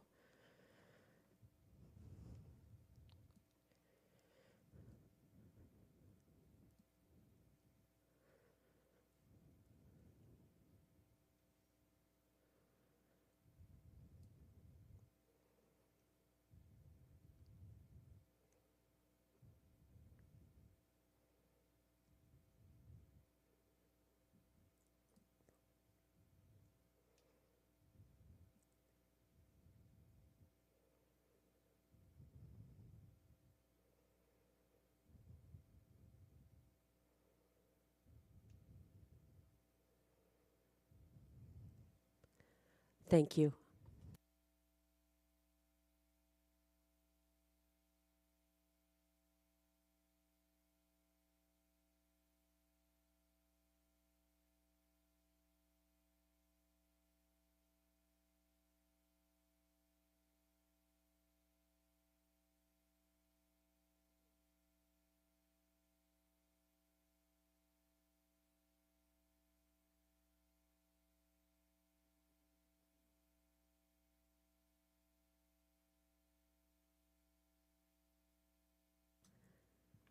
Race 5 is coming up next here at Rideau Carleton on opening night of the 2025 meet. We're about 5 minutes away from post time. There's exactor, triactor, superfecta, and pick 3 wagering. And divided opinions here in race 5. Glenn Pearson looking to the rail. Friar Voltaire for Vic Putty and William Waugh. On top of his ticket, he likes the 4 Mockart in Motion, second for trainer-driver Jason Gilchrist. That's my top selection here in the show spot. 6 Going Yard for trainer-driver Stéphane Pouliot. She is third best in the estimation of both Glenn and myself. And Glenn completes his ticket with a 7 Perfect Dalliance for Kathy McBride and Guy Gagnon. In my ticket, I am using Mockart in Motion on top on the basis of a very good runner-up finish in a March 8th qualifier at Rideau, behind winner Sunny Bow. Perfect Dalliance also very good, even with broken equipment in her March 15th Rideau qualifier, finishing third against some tough mares, Beach Journey and Anna's Wish, the top 2 there. Going Yard, my third choice here. She has qualified well, finishing second on March 1st and 8th for Stéphane Pouliot. And then the Rideau newcomer I thought looked interesting. Number 2, the Macy Kessel Smythe trainee, Hot Tub Poppin' Bubbly. Ryan Guy driving this one in her 4th start of the year. Here comes the post parade for race 5.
I was incorrect in my statement that the post parade was coming on track. We are actually waiting for the post parade. I was a little too anxious to see it there, maybe.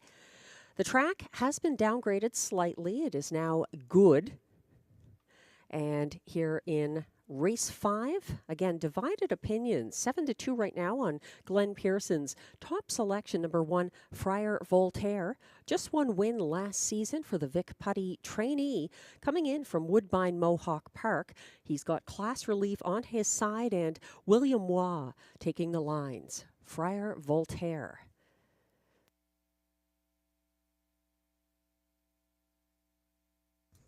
The 4 Mockart in Motion impressed me, and others who saw his qualifier must have been impressed as well. He's 3-1 current co-favorite, make that 5-2 exclusive favorite here. Mockart in Motion was the winningest of this field, 7 wins, 4 at Rideau last year.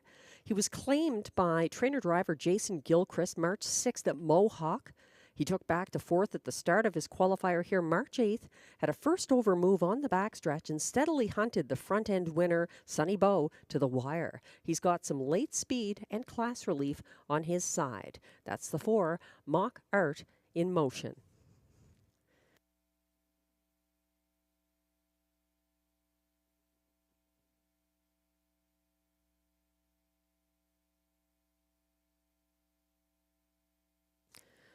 A surprising 7-1 right now, the odds on number 7, Perfect Dalliance.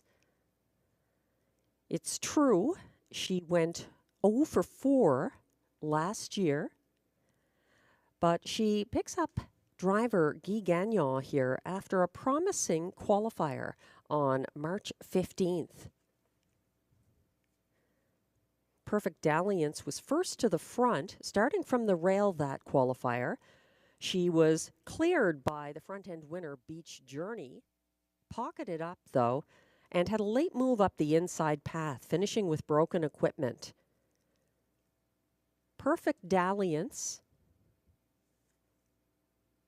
definitely an outsider in terms of her post position and recent results, but adding Guy Gagnon never hurts. She's 6-1 right now.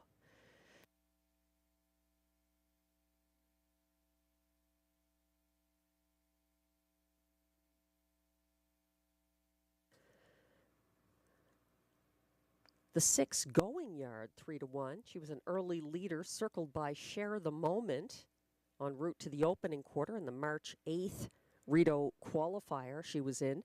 She came out of the pocket in deep stretch and just missed. She's a front-end loving mare, and all of her Canadian wins have been at Mohawk and Flamborough for her previous trainer. Most recently, a lifetime best, 154-3, February 8th, 2024.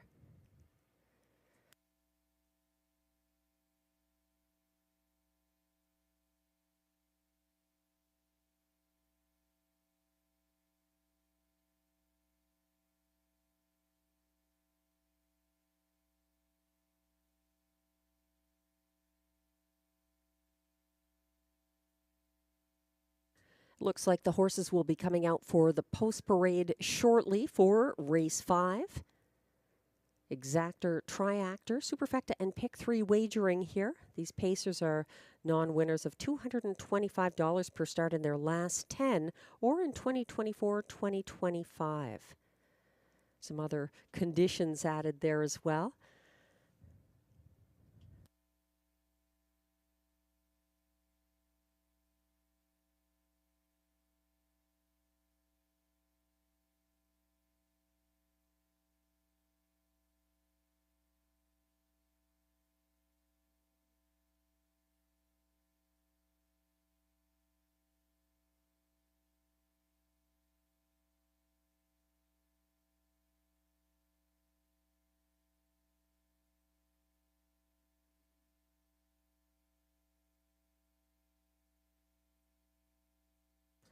Windows remain open as we await the race 5 post parade.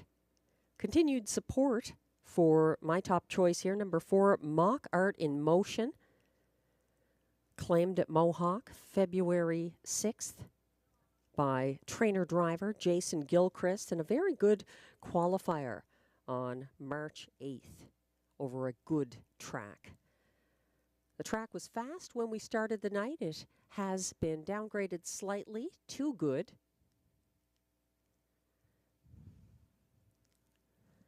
As far as trends so far on our first night of the meet, our first two races were won from off the pace by Robert Shepard, and the last two races, races 3 and 4, were won on the front end by favorites driven by Guy Gagnon.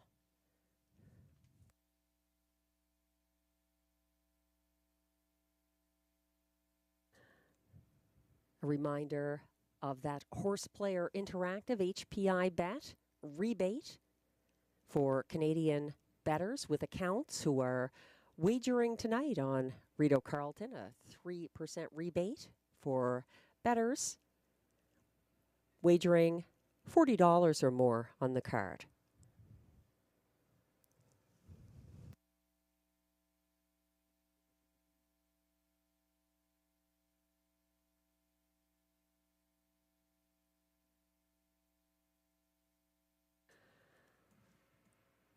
The horses look to be coming from the paddock now. We apologize for the delay, but the post parade is finally coming towards the track for race 5. I'd like to thank everybody playing along online tonight and all the horse racing Twitter X people following Rideau Carleton tonight.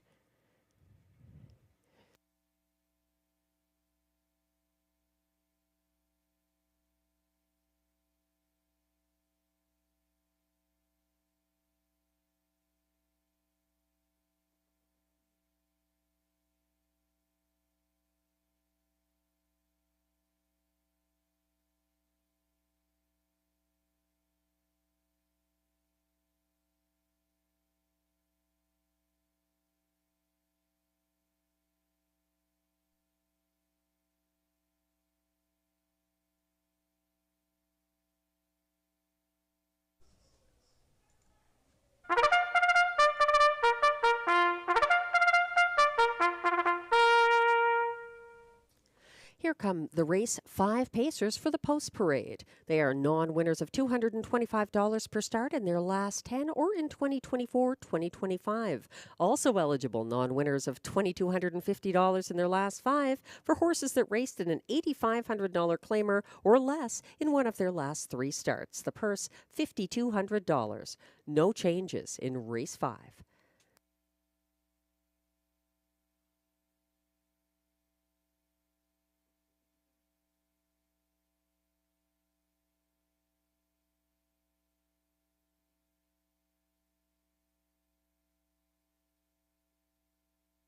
Just stepping on track to lead the post parade, number 1 is Friar Voltaire, owned by a numbered Canadian corporation with Lloyd Stone, Mike Horwood, and trainer Vic Putty, driven by William Waugh.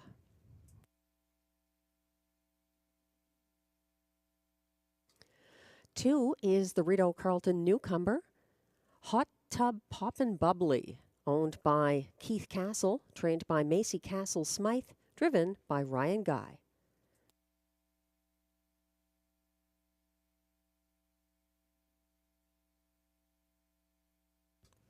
Three is Uber Hanover, who adds Lasix tonight, owned by Nicole Corbin, trained and driven by Eve Corbin.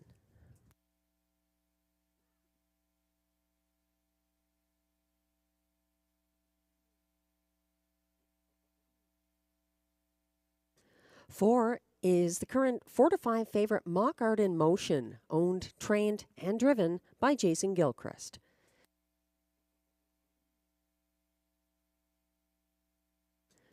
Five is Major Motion, owned by Jennifer McBride, who also trains. Mike Healy drives.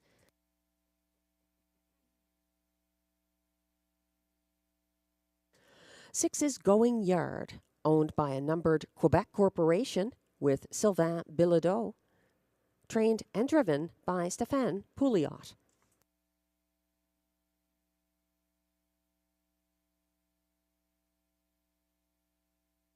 7 is Perfect Dalliance, owned by trainer Kathy McBride, driven by Guy Gagnon.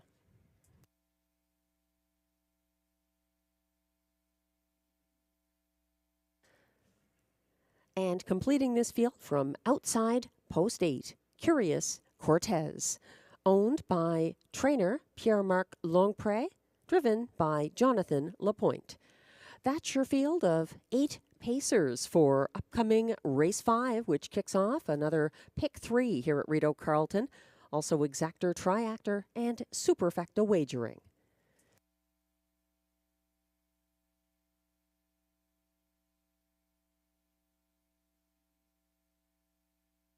We're getting a closer look at the current favorite, number 4, Mock Art in Motion. He's my top selection here on the basis of his past year. He had a very good season, 7 wins, 4 at Rideau Carleton. And Jason Gilchrist clearly took note of this, claiming him on March 6th at Mohawk and bringing him back to Rideau Carleton. Mock Art in Motion had a first over move on the backstretch of his March 8th Rideau qualifier and hunted Sonny Bow right to the wire. He gets some class relief here. 4-5 right now on Mock Art in Motion. 10-1 odds on Glenn Pearson's top selection here, Friar Voltaire. Very light in the win column, but he also gets some class relief and a strong post position. So Friar Voltaire for driver William Waugh.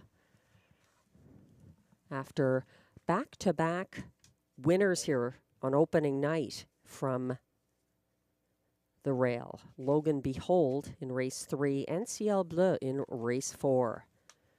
So Friar Voltaire might try to keep that trend going for Vic Putty and William Waugh. He is Glenn's top pick this race. 9-2 now on the 7. Perfect Dalliance. Guy Gagnon accounting for the drop in the price there.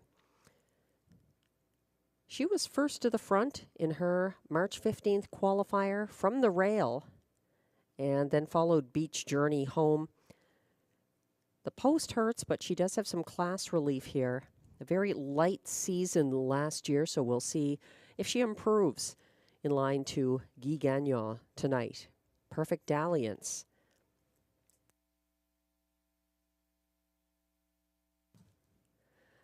The newcomer and something of an unknown from post 2, 10-1 right now. That's Hot Tub Poppin' Bubbly. She wired in her only lifetime wins, the most recent a June 12th, 2024 qualifier at Grand River. She had a couple of pari-mutuel wins before that.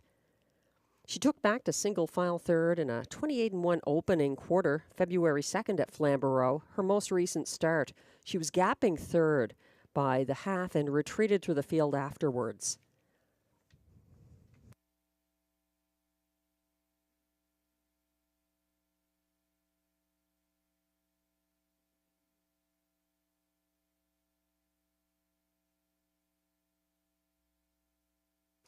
And the starter has called the field for race 5. This is your final opportunity to wager on the pick 3 that begins here.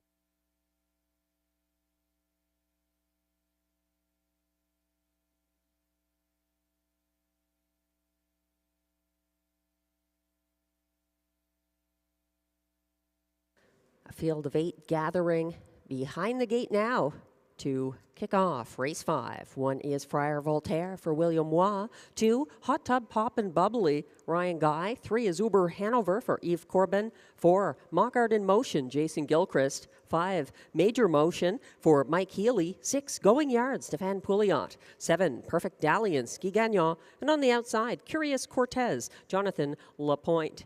They're headed into the turn. Friar Voltaire and Hot Tub Poppin' Bubbly a little late to join the rest. And a break on the outside. Curious Cortez on a run on the turn. He's going to miss the start here. The rest are lining up as the starting gate heads on the backstretch.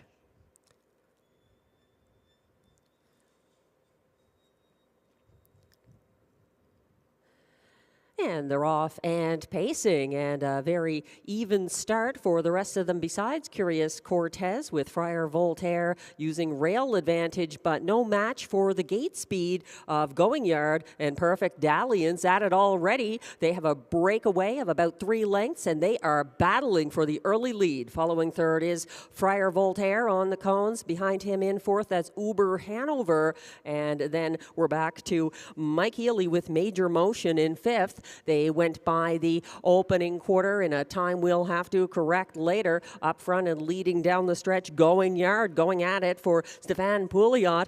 Perfect Dalliance in the pocket. First over now into third and brushing to challenge.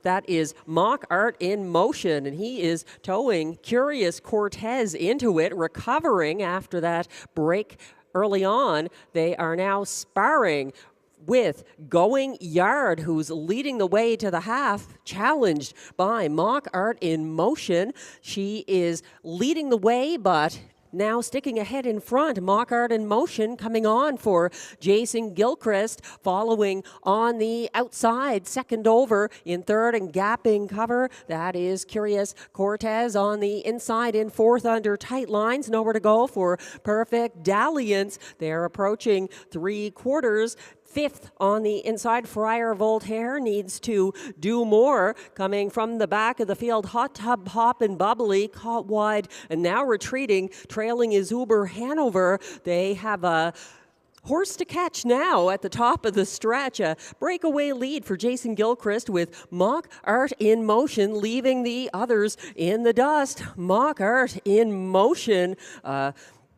Beauty coming down to the wire with Going Yard second. Closing big time for show here is going to be Uber Hanover, just ahead of Friar Voltaire and Major Motion.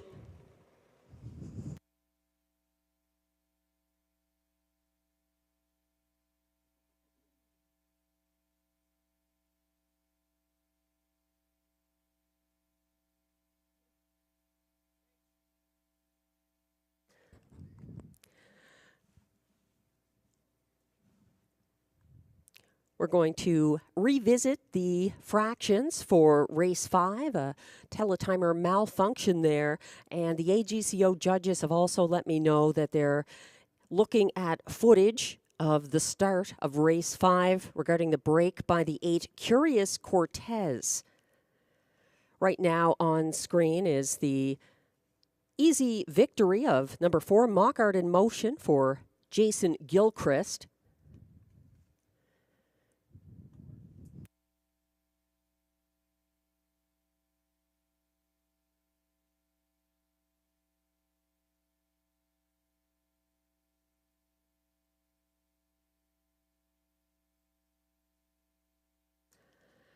Again, the inquiry posted pertains to the 8 Curious Cortez.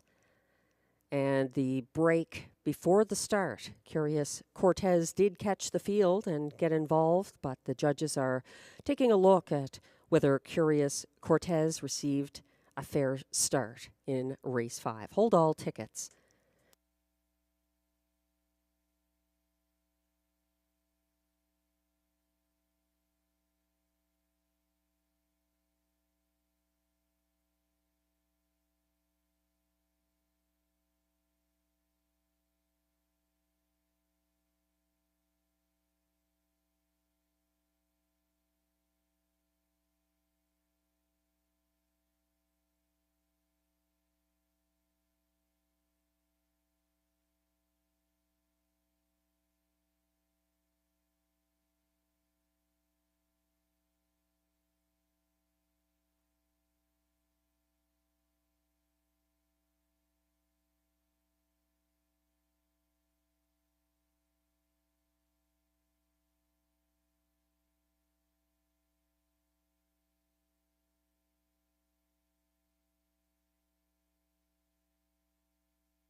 Now coming back to the Rideau Carleton Winners Circle, unofficial Race 5 winner, Mock Art in Motion. He is a 9-year-old bay gelding by Mach 3 out of Because I'm KG. Owned, trained, and driven to victory by Jason Gilchrist of Prescott, Ontario. Mock Art in Motion was bred by Lloyd Howley of Cars, Ontario. That's his first win in start number 6 of the season. Congratulations, Mock Art in Motion, who went off at 1-9. The unofficial top 4 order of finish is now posted. For Mock Art in Motion, the winner for Jason Gilchrist over 6, Going Yard, second. 3, Uber Hanover closed for show at odds of 35-1, and 1, Friar Voltaire was fourth. 4, 6, 3, 1, the unofficial top 4 order of finish in race 5. Please hold all tickets. The judges are still reviewing the start concerning the 8 Curious Cortez, who may or may not have received a fair start in race 5. We're also working on getting you some fractions for race 5.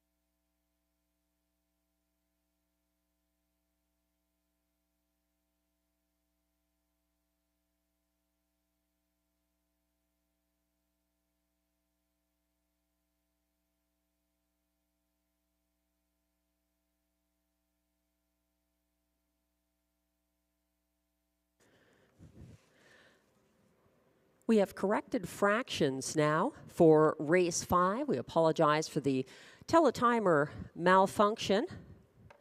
The quarter was 28 flat. The half, 58 seconds flat. 1:27.1 at 3/4. 1:58.1 was the winning time for Mock Art in Motion.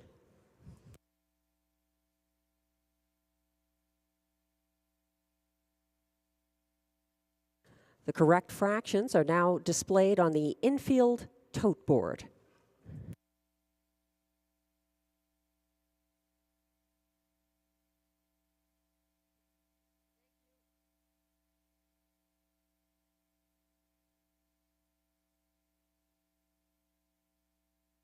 Now on screen, footage of the start from race 5 showing that the 8 Curious Cortez was inside the fair start pole and did receive a fair start. No broken equipment.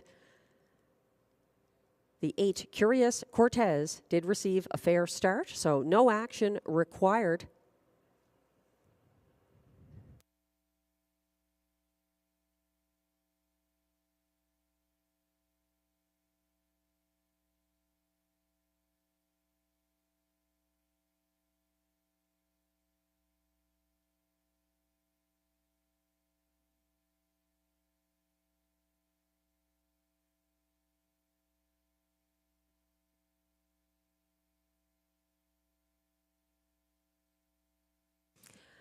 The inquiry sign has been taken down for race 5, and we're just waiting for results to go official.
Race 5 results are now official. Prices are now posted for Race 5. Number 4, Mockart in Motion, returns $2.30 to win. The $2 exactor will get back to the $1 pick 3 here. 114 combination. 3 of 3 pays $5.70 for the $1 ticket. The $1 pick 4, 4 of 4 pays $34 for that 8-114 combination.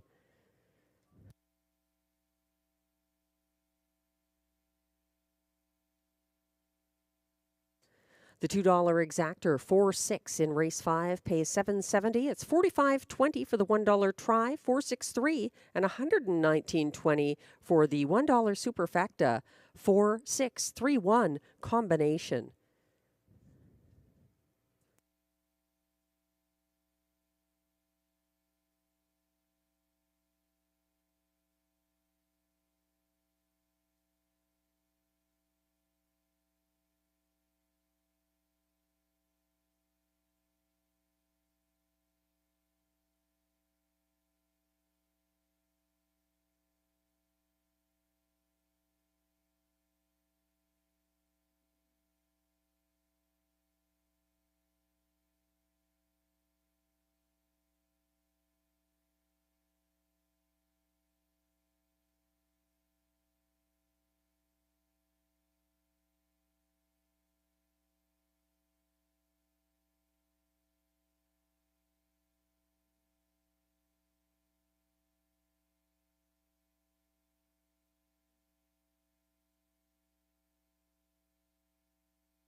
The race 5 rundown is now posted. Number 1, Friar Voltaire finished 4th. 2, Hot Tub Poppin' Bubbly was 7th. 3, Uber Hanover 3rd. 4, Mockart in Motion, the winner for Jason Gilchrist. 5, Major Motion was 5th. 6, Going Yard was 2nd. 7, Perfect Dalliance finished 8th. And 8, Curious Cortez did receive a fair start and finished 6th. From the top down, your program should read 473-152-86. The fractions were 28 seconds to the opening quarter, 58 seconds at the half, 127-1 at 3 quarters, 158-1, the first win of the season for Mockart in Motion. Race 6 is coming up next, the beginning of our one and only Pick 5. There's also exactor, triactor, and super high 5 wagering. No changes except for in race 8. Note the 4, Monty's Gone Marble, is a transportation scratch.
The Race 6 Post Parade is now coming on track. These pacers are horses that raced in an $8,500 claimer or less in one of their last 3 starts, competing for a purse of $5,200. There are no changes, and Race 6 kicks off our Pick 5.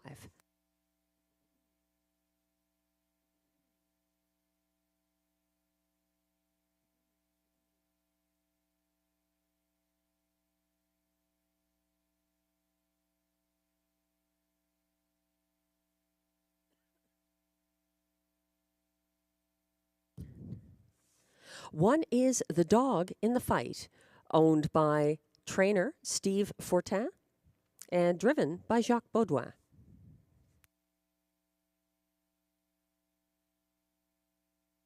Two is Ladyford Dollar, owned by trainer John McMillan, driven by Marie-Claude Auger.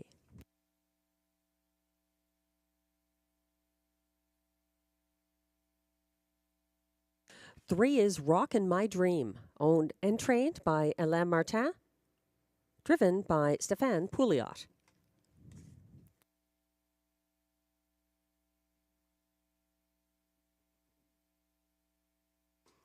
Four is Sunshine Love, racing without Lasix, for owner Kristen Trudeau, trainer Stéphane Meyer, and driver Mike Healy.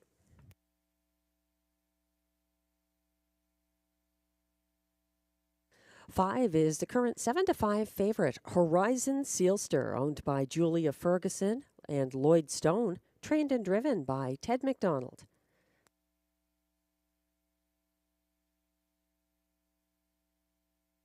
Six is Big Cheddar, owned by Jamie Copley, trained by Mandy Archer, and driven by Guy Gagnon.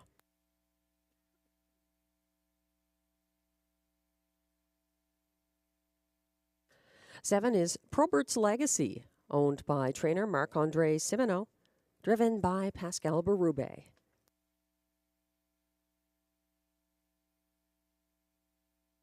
On the outside, the 8 is Always Your Way, owned by Jamie and Sonia Johnson, trained by Jamie Johnson, driven by Jason Gilchrist.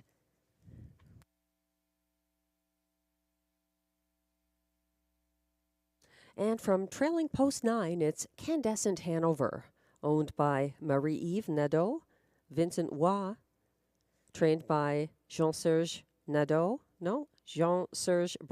that is. Robert Shepard is in the sulky.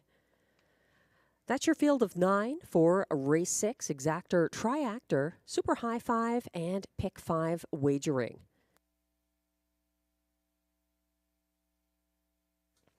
We're getting a closer look at a Rideau newcomer in the Ted McDonald stable. Ted McDonald driving as well the 5 Horizon Sealster. She's 9-5 on the board. She closed for place as a 2-1 beaten favorite on March 13th at Mohawk and was claimed by McDonald that race. She had dominant gate-to-wire back-to-back pop-up series starts there, drawing away late on February 20th and 27th. She was winless in 6 previous Rideau Carleton starts, but again, she's a newcomer this season coming back. She had raced here and gone winless June 9th through July 11th of 2024 for her previous connections. So a fresh start for the 5, Horizon Sealster, now 2-1.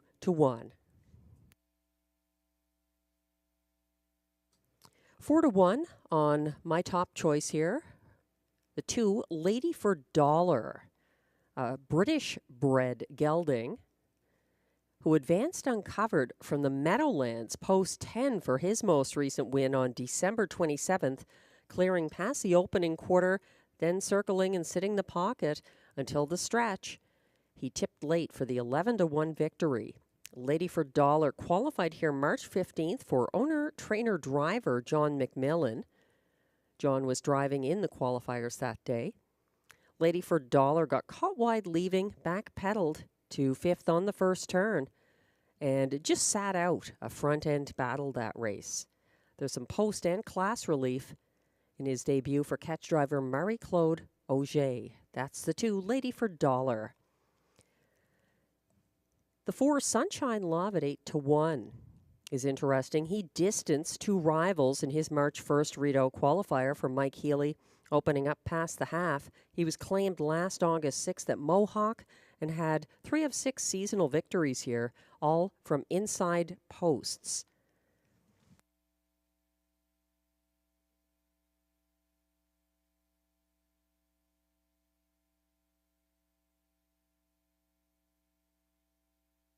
They'll be going behind the gate shortly here. It's a very competitive group.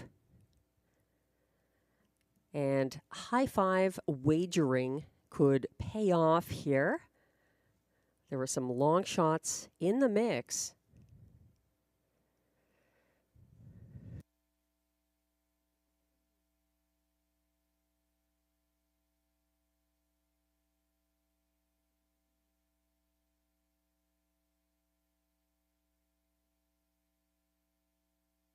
This is your last chance to play the pick 5.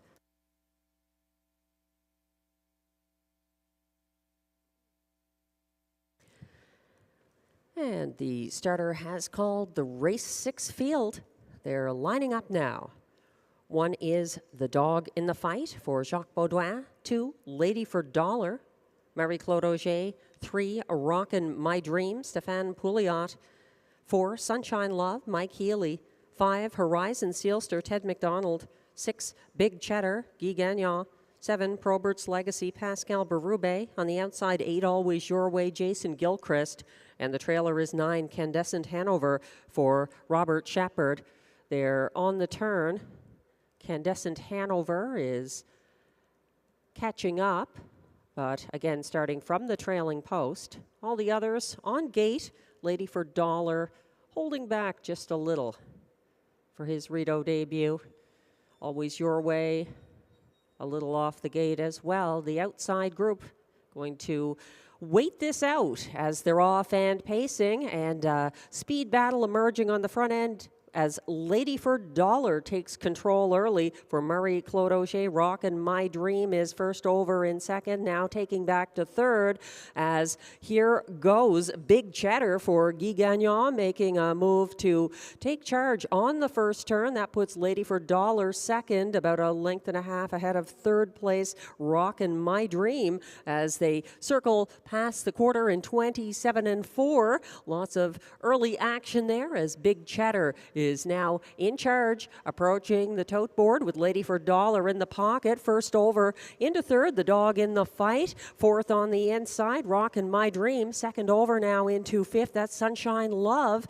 And the trailer Candescent Hanover is watching and waiting from sixth, as they're now on the turn, approaching the half and getting there in 58-2, led by Big Cheddar by about 2 lengths over Lady for Dollar. On the outside now, caught third and tiring is the dog in the fight. To his inside, fighting back, moving up into third again, Rockin' My Dream. Here comes a 3-wide move. Mike Healy sending Sunshine Love to the outer path, and he is gaining ground into third, sitting behind that group. Following now and charged up but lacking racing room, Candescent Hanover from sixth, gearing up for a big swoop. Look at Always Your Way, moving into the outside path at the back of the field. You are looking at Horizon Sealster, 127-4 at 3/4. Coming on now,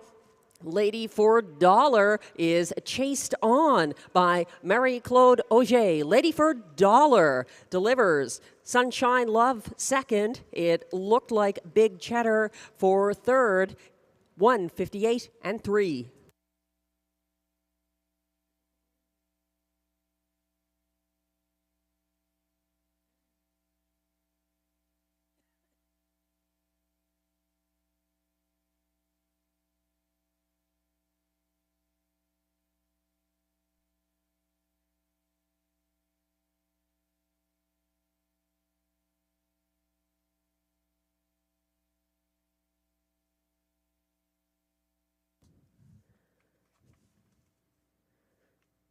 Lady for Dollar took charge for Marie-Claude Auger.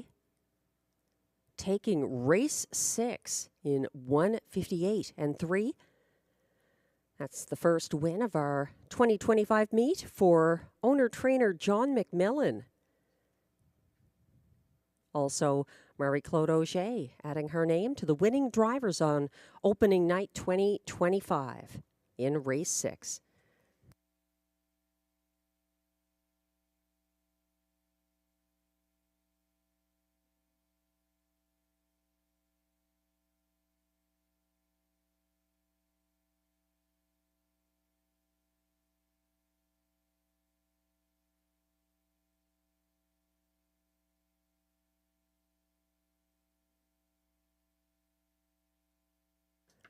Race 6 unofficial results are now posted for the top 5 finishers. 2, Lady for Dollar, a 2-to-1 winner for Marie-Claude Auger. Second was 4, Sunshine Love. Third was 6, Big Cheddar. Fourth, number 3, Rockin' My Dream. And fifth was the trailer, number 9, Candescent Hanover, completing the high 5 ticket. 2, 4, 6, 3, 9. The unofficial top 5 order of finish. Please hold all tickets.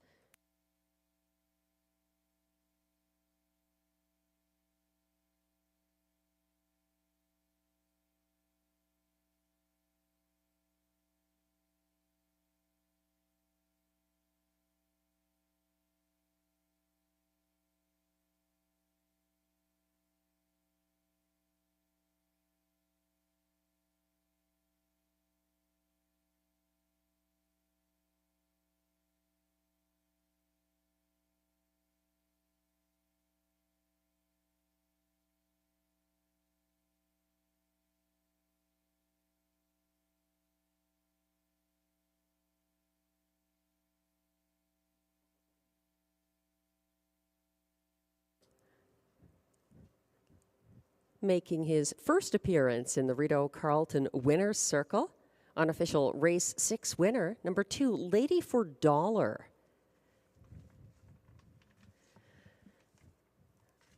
Lady for Dollar is a 9-year-old bay gelding for a few dollars more out of Ladyford Ideal, owned and trained by John McMillan of Odessa, Ontario, bred in Cumbria, England by James Stewart, driven to victory by Marie-Claude Auger in 1:58 and 3. That's the first win in the 4th seasonal start for Lady for Dollar.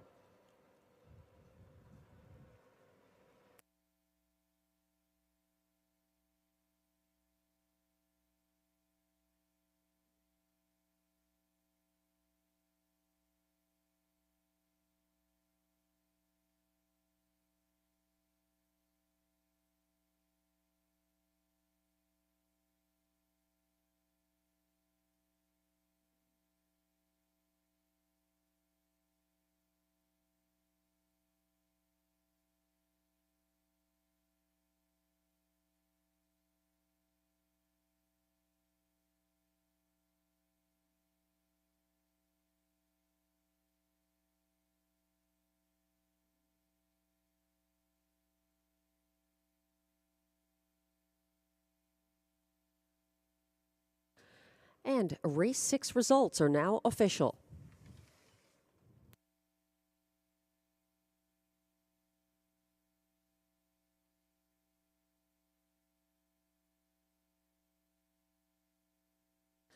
Prices are posted for race 6.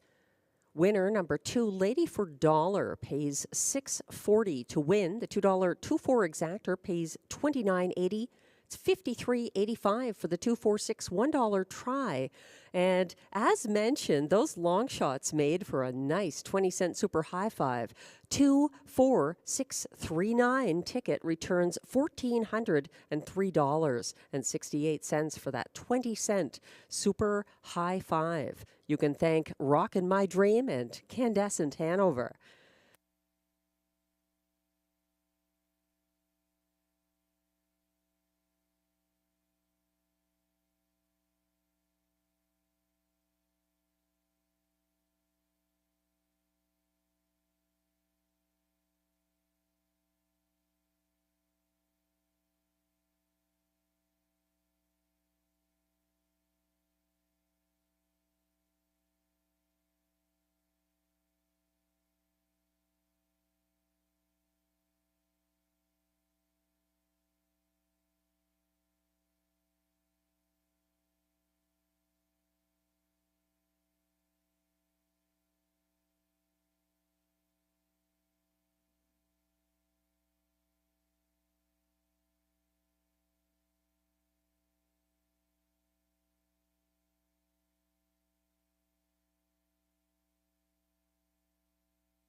The race 6 rundown is now posted. 1, The Dog in the Fight, finished 9th. 2, Lady for Dollar was the race winner for Marie-Claude Auger.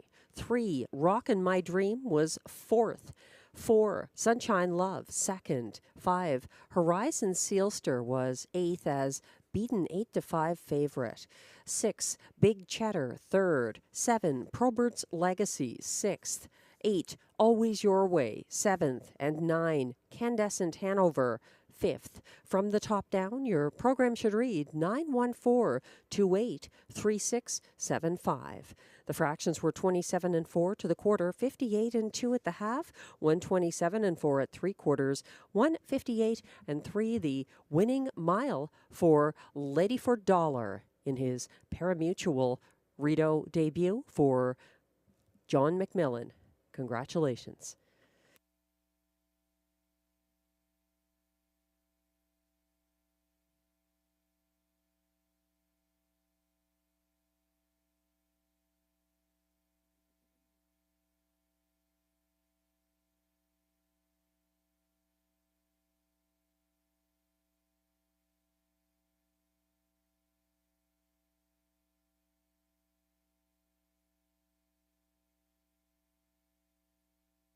Race 7 is coming up next. It's the start of our final pick 4 of this opening night card. Only one change in the sequence, and that's a scratch of the 4 Monty's Gone Marble in race 8. No other changes for the remainder of the card. I've got a $14.40 ticket here, 20-cent base wager kicking off in race 7. My best bet of the card, based on a visually impressive qualifier, is the 1 Tiganello for Michel Legacy and Pascal Berube. I didn't single him, though. We do have a Woodbine Mohawk Park Invader coming in for Robert Bernicki and Marie-Claude Auger. That's the 6 Mr. Ibiza, some back class there. So stacking them up too high in race 7. In race 8, I'm looking to McWicked Time off another good qualifying effort. Robbie Robinson driving him, some back class. Skyler, going away victory in his March 15th qualifier. William Waugh back in the bike behind that familiar 9-time winner last season. And the 3, Carson Star Choice, one of the winningest horses in North America last season for trainer-driver Guy Gagnon, is a must-use in race 8. In race 9, also going with 3 horses there.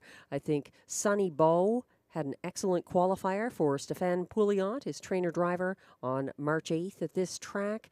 Also looking outside of him at Mickey Makes Some Speed for Marc-Andre Simoneau. Pascal Berube driving that horse in his seasonal debut. And the 4 Dylan's Bank is the one to beat there. Also off an impressive victory at Flamborough. March 13th, he had a couple of impressive victories at Flamborough. So we'll see how he does coming back to John McMillan with Marie-Claude Auger in the bike. And in race 10, that's our feature, the preferred handicap pace. Full Horse looks to dominate here, I think, for Stéphane Brosseau. It's his only drive of the card. Trained by Catherine Girard. Full Horse, light schedule last year, but 4 wins. And the light speed is assigned post 8, a tough place for the 2024 Rideau Carleton Horse of the Year. He can do it, but a lot of things have to be in place. Also using the 6 there, RJ Super Freak, who was excellent here late last season. So $14.40 for the 20-cent edition of that late pick 4. Hopefully some prices coming our way. That early pick 4, a little less than I had hoped for on the basis of strong favorites.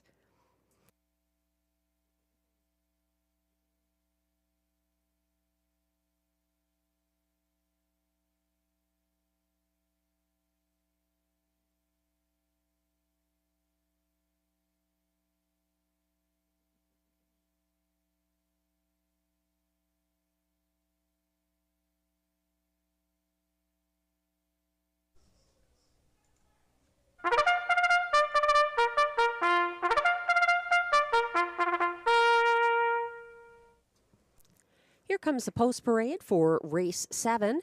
These pacers are non-winners of $7,500 in their last 5 starts, also eligible $25,000 claimers, and also eligible horses that raced in a $25,000 claimer or less in one of their last 3 starts. Allowances for fillies and mares, the purse here, $8,500. Race 7 kicks off the late pick 4.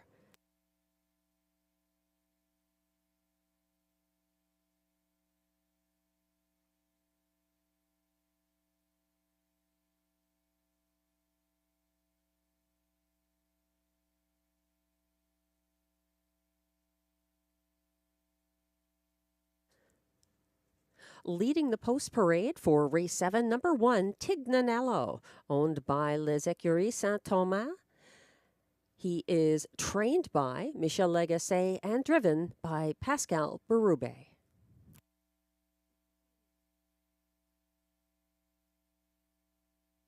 Two is Smiling Billy the Kid, owned and trained by Benoit Ibert, driven by Ryan Guy. 3 is Share the Moment, owned, trained, and driven by Michel Legacy. She is one of the mares in this mixed field.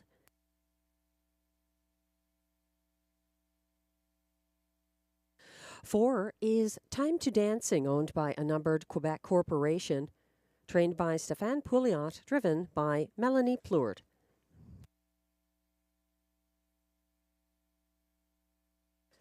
5 is Prospector's Gold, owned by Jamie and Jacob Copley with Kimberly Eaton, trained by Mandy Archer. Robert Shepard is in the bike.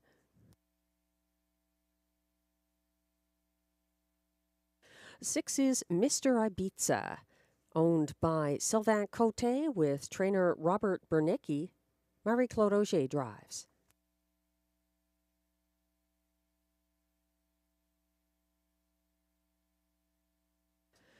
7 is the mare Anna's Wish, owned by Sylvain Cote, trained by Robert Bernicki, driven by Jason Gilchrist.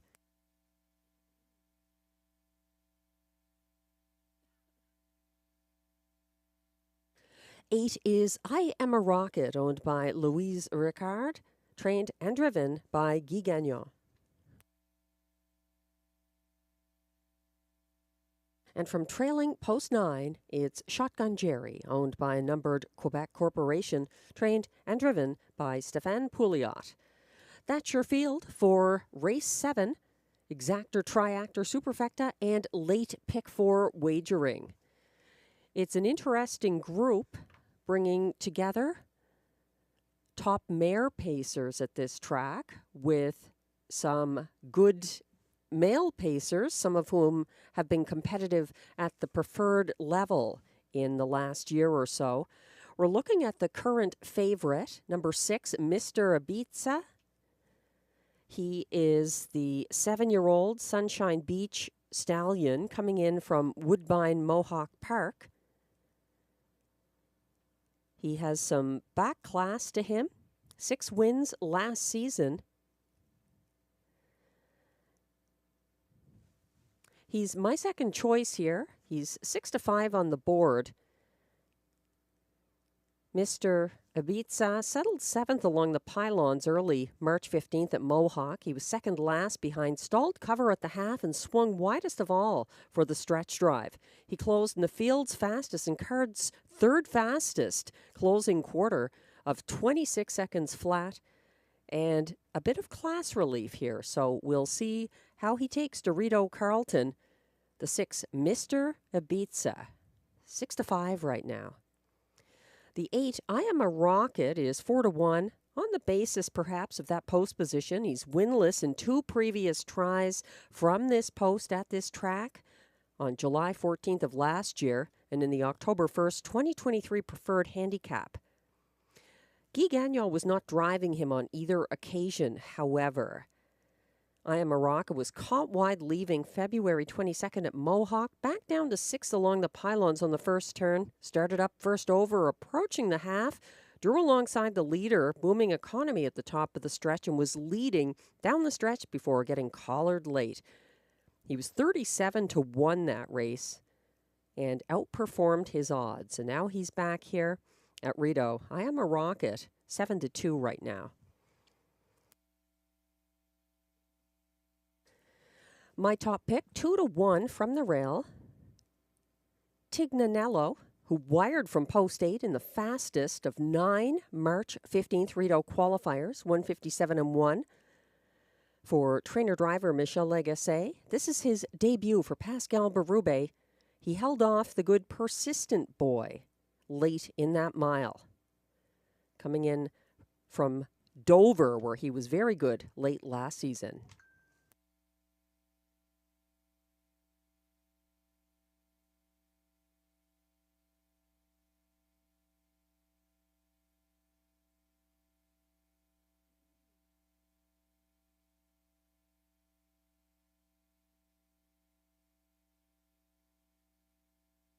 The starter has called the field for race 7.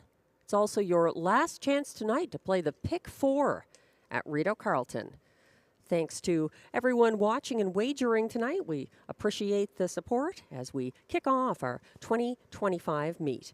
1 is Tignanello, Pascal Berube. 2, Smiling Billy the Kid, Ryan Guy. 3, Share the Moment, Michel Legacy. 4, Time to Dancing, Melanie Plourde. 5, Prospector's Gold, Robert Shepard. 6, Mr. Ibiza for Marie-Claude Auger. 7, Anna's Wish, Jason Gilchrist. On the outside, 8 is I Am a Rocket for Guy Gagnon. And the trailer is 9, Shotgun Jerry for Stéphane Pouliot there. Coming off the turn, onto the backstretch and quickly approaching the start for race 7 and the late pick 4. Gapping, that's Anna's Wish. The rest are off and pacing in a bunch, led by Tignanello for Berube, grabbing the early lead and moving between horses up to the saddle number. Getting a little steppy there, though, is Prospector's Gold on the outside and taking back now. Prospector's Gold is first over in third, moving up from that trailing post. Shotgun Jerry is in the pocket at odds of 35-1 as Tignanello leads past a 27-4 opening quarter as they come down the stretch the first time. Tignanello sitting ahead of Shotgun Jerry, back behind them now along the pylons in third. That's Prospector's Gold. Fourth, Share the Moment. Fifth is I Am a Rocket, looking to get underway. Sixth, and already underway on the outside, Mr. Ibiza for Marie-Claude Auger, forces the hand of Guy Gagnon, and now stepping out, first over from fifth. That's I Am a Rocket, but rocketing on the front end. Tignanello leading past the half in 57 flat, shadowed by Shotgun Jerry from the pocket. It's a sizable gap, about 7 lengths back to next closest, Prospector's Gold, parked in fourth, first over, not advancing. That's I Am a Rocket. Mr. Ibiza finding his best stride, but it might be too late. He is caught out there, first over now in fifth and not gaining. Getting underway from further back is Time to Dancing. The rest are scattered at the rear of the field. 124-3 at 3/4, turning for home. Tignanello still leading, but he's going to get collared here by Prospector's Gold. Stinging Tignanello at the wire. Finishing third was Shotgun Jerry. 154 flat.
Tignanello leading most of the mile, only to get stung by Prospector's Gold. Robert Shepard swoops for a third win on our opening night card at odds of 14 to 1.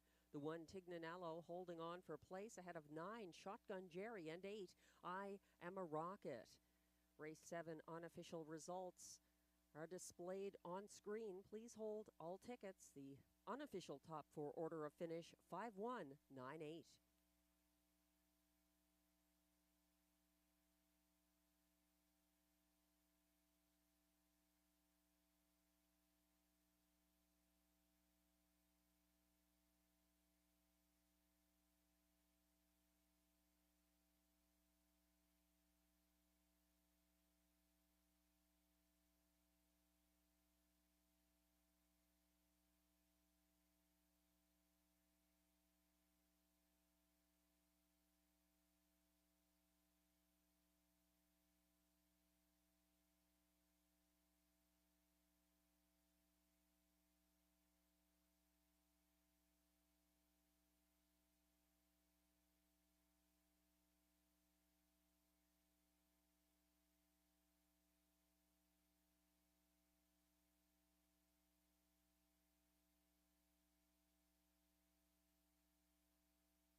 Test, test.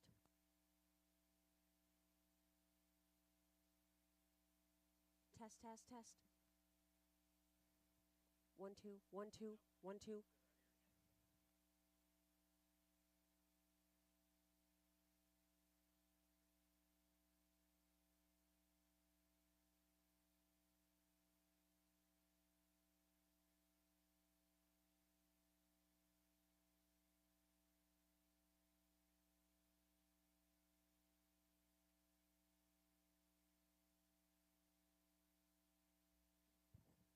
Test 1, 2, test, test, test, test.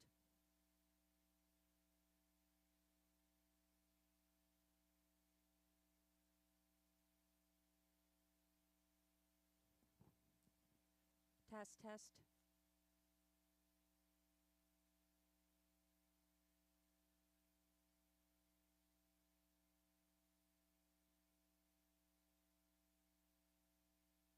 Test 1, 2, test 1, 2, test, test.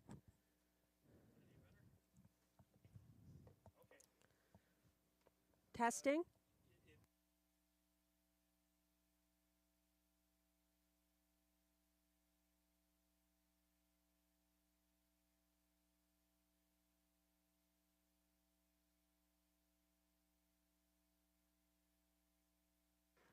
Test 1, 2, test, test, test.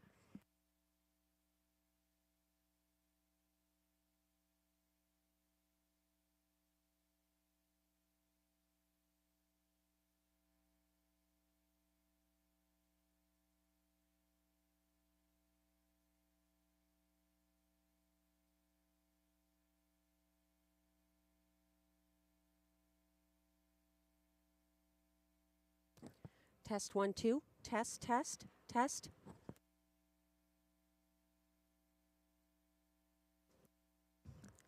One, two.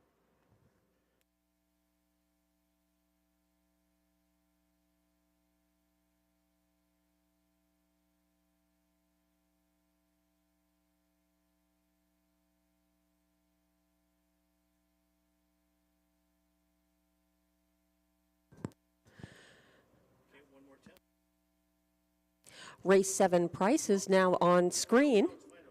5 Prospector's Gold returns $30.10 to win. The $1 pick 3, 425, 3 of 3 pays $49.30. The $1 pick 4 ending here will cycle back to, but the 20-cent pick 4, 4 of 4, $23.93 for the 1-4-2-5 combination.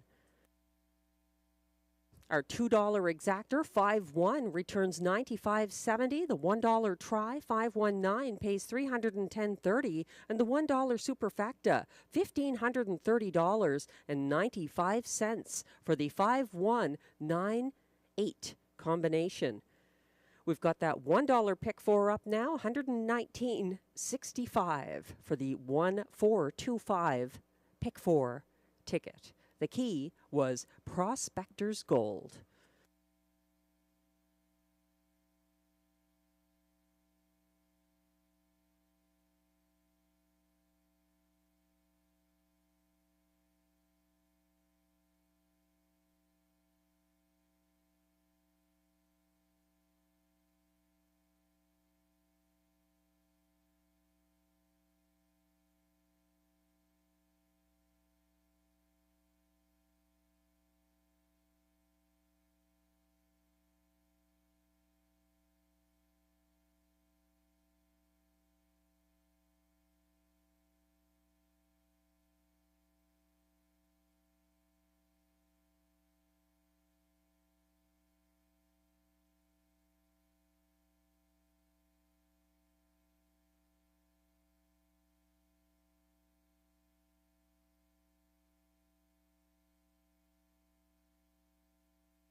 The Race 7 rundown is now on screen. Apologies for some technical difficulties with the audio, but we're back. So for the rundown, number 1, Tignanello finished second. 2, Smiling Billy the Kid was 6th. 3, Share the Moment, 5th. 4, Time to Dancing finished 7th, was placed 8th. 5, Prospector's Gold, the race winner for Robert Shepard at odds of 14-1. Robert Shepard's third driving win of the night. The 3-5 favorite, number 6, Mr. Ibiza, was 8th, placed 7th. 7, Anna's Wish finished 9th. 8, I Am a Rocket was 4th. And 9, Shotgun Jerry finished 3rd. From the top down, your program should read 2, 6, 5, 7, P8, 1, 8, P7, 9, 4, 3. The fractions were 27 and 4 to the quarter, 57 flat at the half, 124 and 3 at 3/4, 154 flat. The winning mile for Prospector's Gold for trainer Mandy Archer and driver Robert Shepard. Congratulations to Jacob and Jamie Copley and Kimberly Eaton.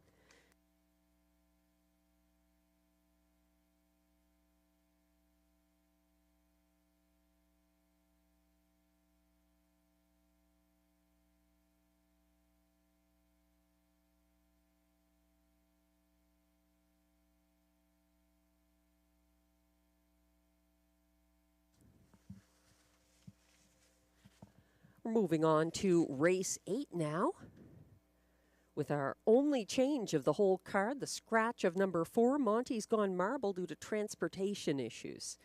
We're looking at track handicapper selections from myself and Glenn Pearson. Glenn is going with the 6 here, Gascoigne Sunday, who recently joined the John McMillan stable.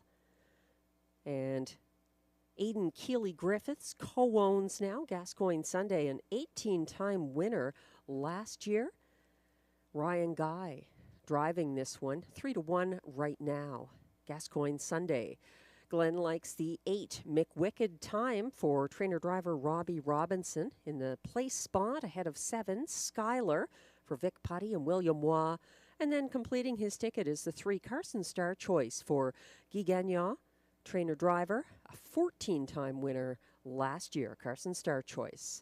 In my ticket, I think McWicked time, despite post 8, with Robbie Robinson driving, is a real threat here. Just 2 wins last year, but some of that was at Mohawk and Stakes. So McWicked time looked good in his couple of qualifiers here, March 1st and 15th, with Robbie driving, finishing second to Logan Behold, a winner earlier in the card, and Shotgun Jerry, who was very good in the last race here, race 7, finishing third at long odds.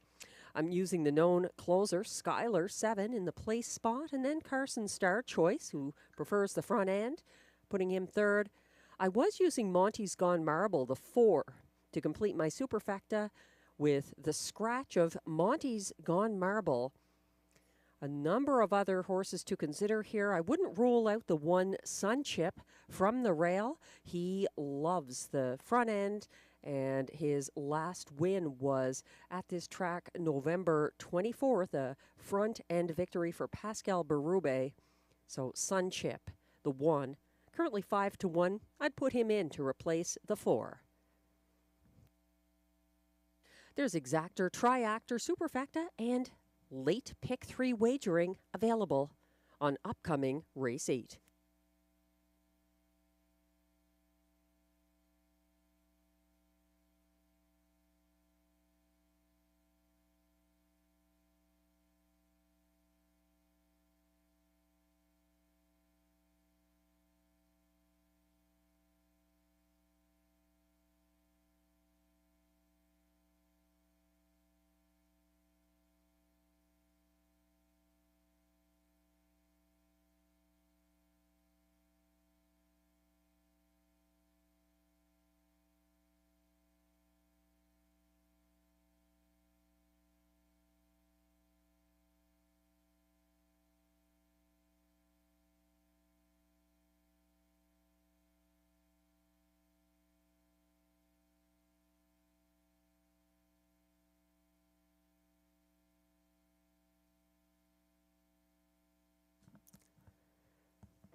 Thanks to everyone joining tonight as we work out the minor technological issues that it takes to get back to 100%.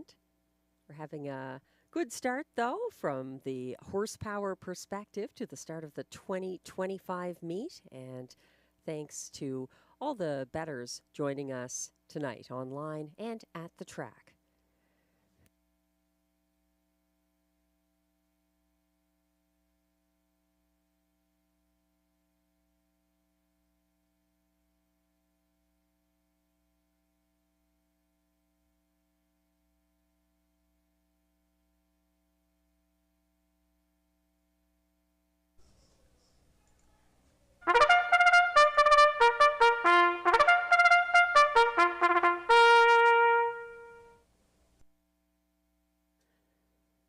Now coming on track, the post parade for race 8. These pacers are non-winners of $4,000 in their last 5 starts, also eligible non-winners of $900 per start in their last 10, or in 2024 with non-winners of a race in their last 10, allowed $250. Also eligible, raced in a $15,000 claimer or less in one of their last 3. The purse here, $7,000.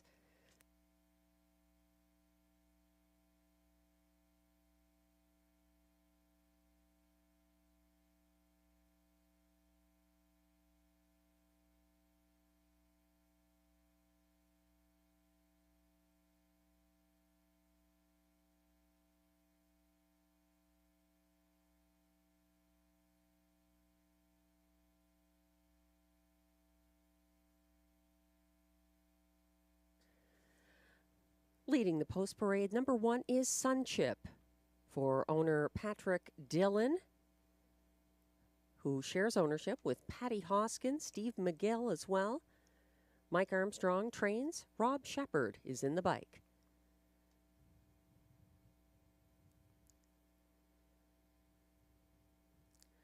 Two is Jolton Joe, owned by Mary Lee Simoneau, trained by Marc-Andre Simoneau, driven by Pascal Berube.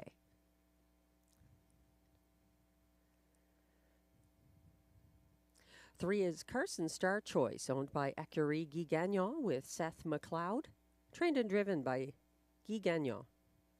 4, Monty's Gone Marble is a Judge's Scratch transportation.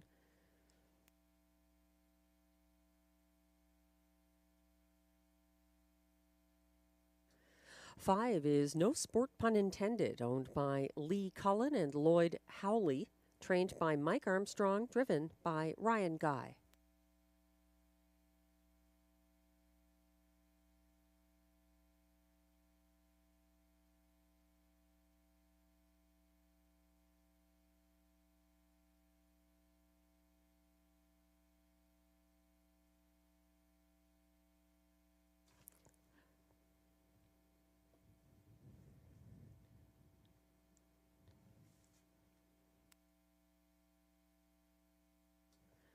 Six is the current 2-1 favorite, Gascoigne Sunday, owned by trainer John McMillan with Aidan Keeley Griffiths, driven by Marie-Claude O'Shea.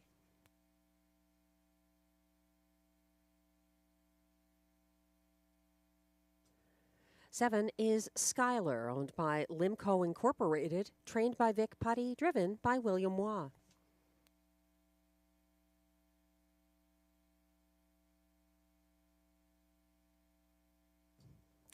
8 is McWicked Time, owned by Jacqueline Donnell, trained and driven by Robbie Robinson.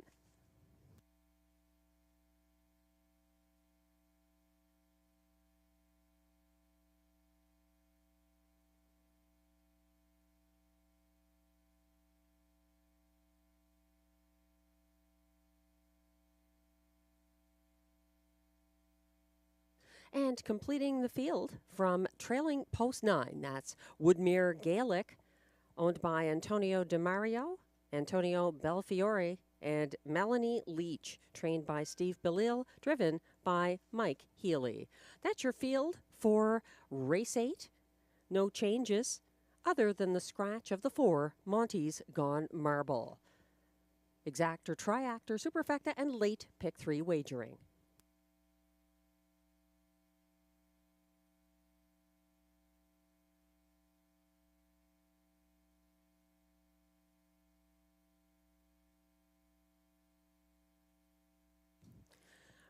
We're taking a look at the favorite, number 6, Gascoigne Sunday, the 7-year-old Hilarious Halo gelding, making a Rideau debut for John McMillan, coming in after winning by a going away 5-length margin at Flamborough on March 15th for previous connections.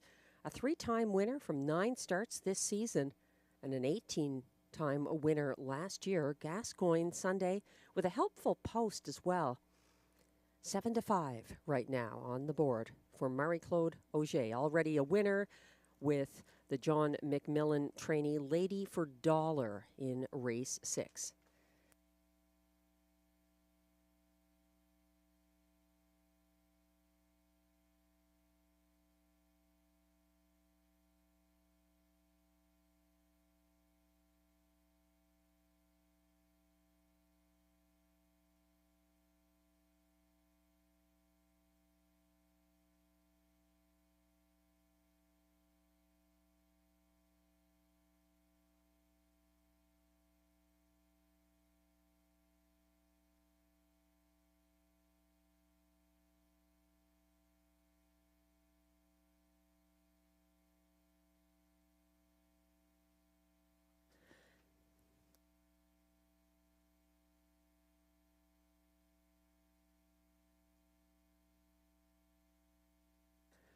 Our starter picking up a piece of equipment or something off the track there.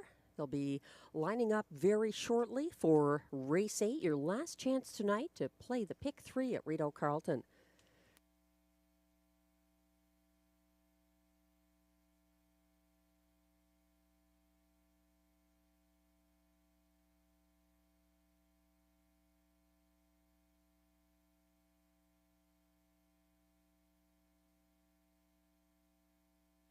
And the starter has called the field for race 8. 1 is Sunchip, Robert Shepard driving. 2, Jolton Joe for Pascal Berube. 3, Carson Star Choice, Guy Gagnon. 4, Monty's Gone Marble is scratched. 5 is No Sport Pun Intended, Ryan Guy. 6, Gascoigne Sunday for Marie-Claude Auger. 7, Skylar, William Waugh. 8, McWicked Time, Robbie Robinson. And the trailer is 9, Woodmere Gaelic for Mike Healy. They're on the turn.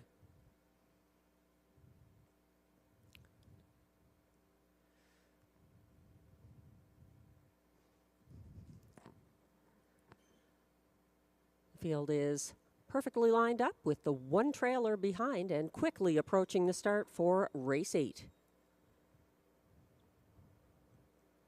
They're off and pacing and leaving between horses. Carson Star Choice for Guy Gagnon attempting to grab the early lead. Not so fast, says Jolton Joe, and he is making a race of it early. So is Gascoigne Sunday, already 3 wide and moving up into second. On the outside for Marie-Claude Auger, sitting 4th and watching is No Sport Pun Intended, already a contested 1/4 of a mile, 27-1, fastest of the night as the lead goes to Carson Star Choice, but taking over now, Gascoigne Sunday and Marie-Claude Auger gradually clearing to the front as Guy Gagnon takes a hold on Carson Star Choice, who sits the pocket ahead of Jolton Joe.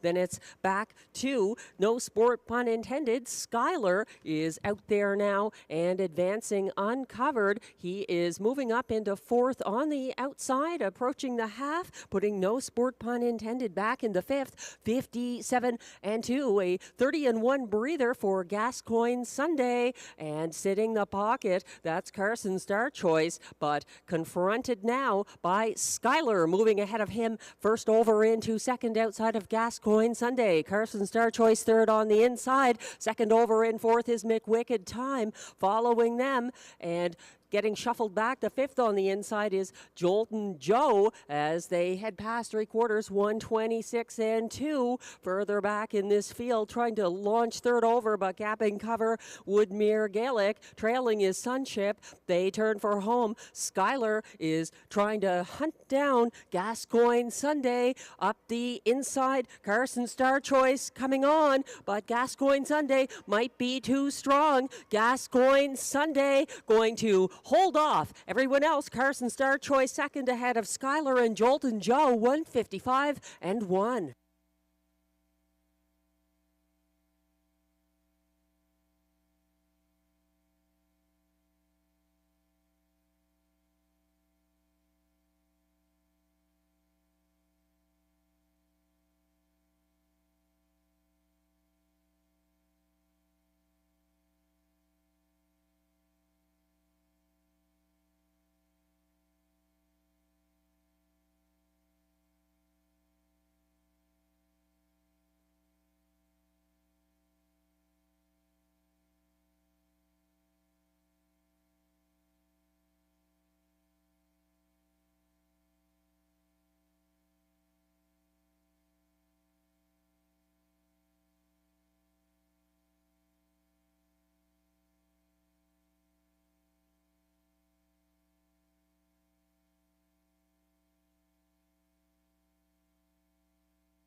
The unofficial top 4 order of finish is now shown for race 8. The winner, 7-5 favorite, number 6, Gascoigne Sunday for Marie-Claude Auger. Over 3, Carson Star Choice, second. 7, Skylar, third. And 2, Jolton Joe, fourth. The unofficial top 4 order of finish, 6-3-7-2. Results are unofficial. Please hold all tickets.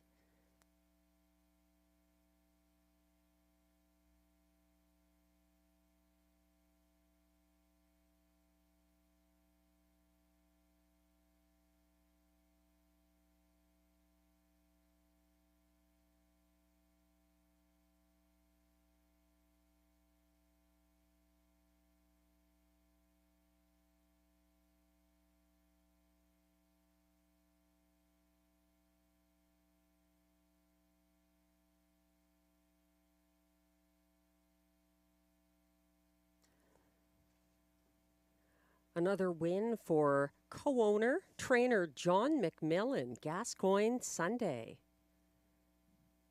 The second driving win tonight for Marie-Claude Auger in Race 8.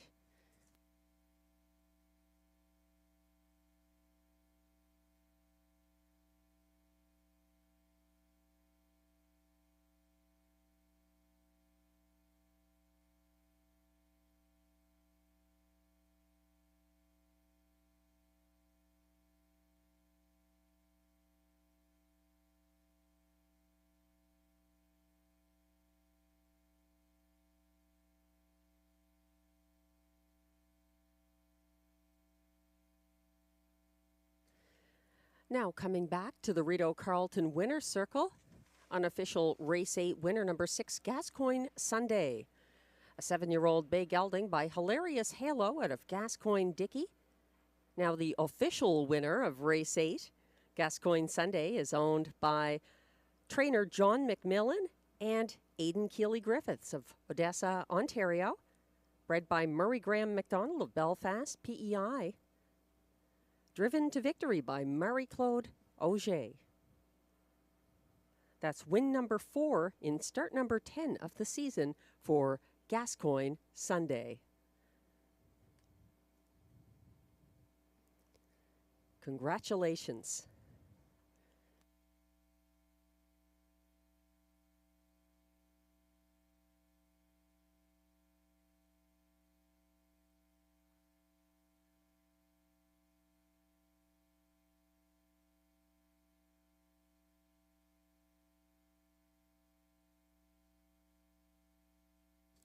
Prices are now posted for Race 8. 6 Gascoigne Sunday pays $4.80 to win. The $2 exactor, 6-3, returns $13.20. The $1 try, 6-3-7 combination pays $36.35, and it's $154.20 for the $1 superfecta, 6-3-7-2.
The Race 8 rundown is now displayed. Number 1, Sun Chip finished 8th.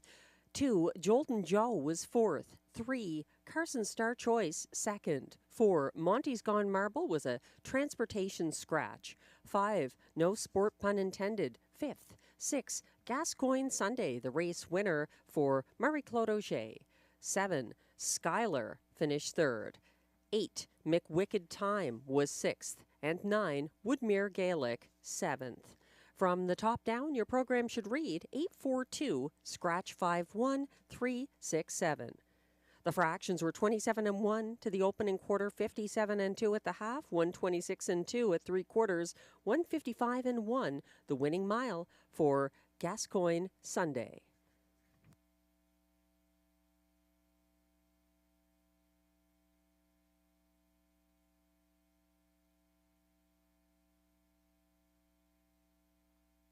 Race 9 is coming up. Exactor, Triactor, Superfecta, and late daily double wagering. Glenn Pearson and I seeing it eye to eye here, siding with the hot John McMillan stable and driver Marie-Claude Auger. 2 wins already tonight for the McMillan stable. And here they bring Dillon's Bank back to his home track from Flamborough Downs, where he had an impressive victory for Paul Mackenzie on March 13th. Front-end win by a 6-length margin. So Dillon's Bank 2-1 right now on the tote board. Glenn going with the 3 Sunny Bow for trainer-driver Stéphane Pouliot in the place spot. I like that one too. I'm using him for third. He was a winner of his March 8th Rideau Qualifier over Mockart in Motion in a 1:59 3 mile. 3-second variant that day. In the place spot, I am using Glenn's show horse. That's a 7. Mickey Makes Some Speed for Marc-Andre Simoneau and Pascal Berube. Not very impressive in that March 8th Rideau Qualifier, but 5 wins last season for Mickey Makes Some Speed, 7-1 right now. Completing our superfectas, Glenn goes to the 5. What's in the Esky for Gerard Vaillancourt and Mike Healy, who was third in his March 8th qualifier here, behind Sunny Bow and Mockart in Motion. I'm looking to the 9, the current 9-5 favorite, despite the trailing post and not racing with Lasix this time around. Beef and Cheddar for trainer Wayne Catherwood. Guy Gagnon driving, a 7-time winner last season. Beef and Cheddar getting lots of support right now.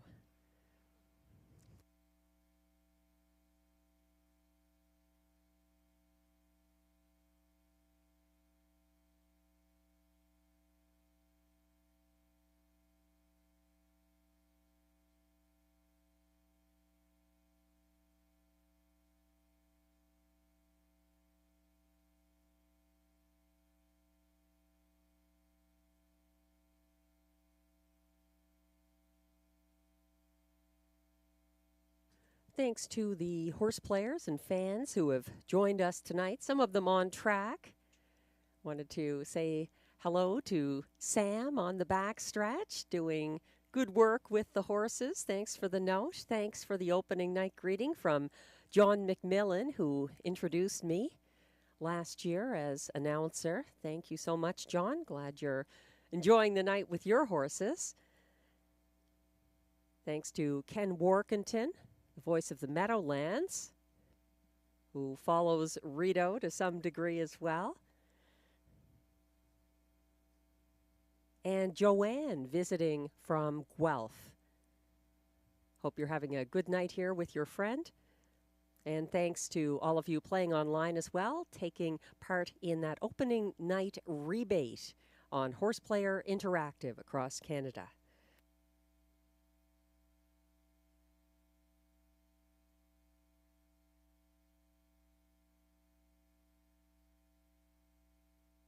I was speaking with Gordon McDonald of the National Capital Region Horsemen's Association, and we've got some exciting promotions and ideas coming up this meet at Rideau Carleton. You'll have to find out more when we get them in motion, but we're hoping for an exciting season and some new promotions and ways to bring people back to the track if you haven't been in a while.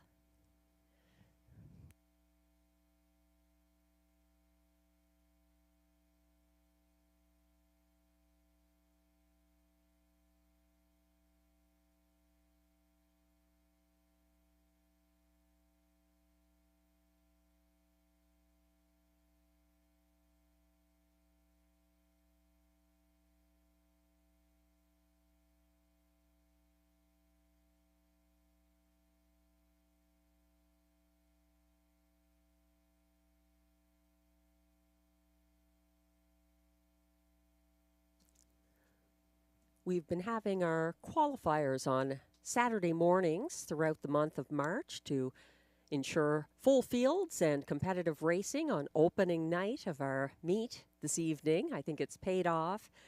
And the word is that the qualifiers will be moving to before the live races. So we'll be racing on Sunday evening, 6:30 p.m., our next round of qualifiers. To be confirmed, but I've heard they are likely to take place before the parimutuel races on Sunday evenings here at Rideau Carleton moving forward.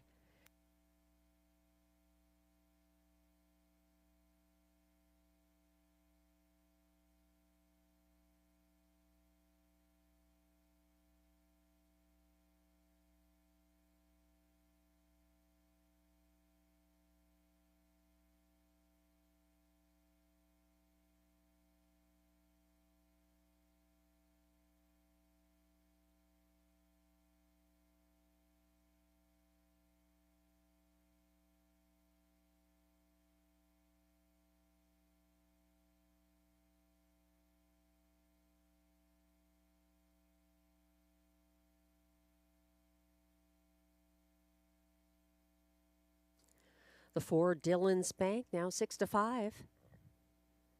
Make that 7-5. Continued favoritism on his return to Rideau Carleton after that March 13th going away victory at Flamborough. He crushed in a similar style on March 24th, 2024 at Rideau Carleton.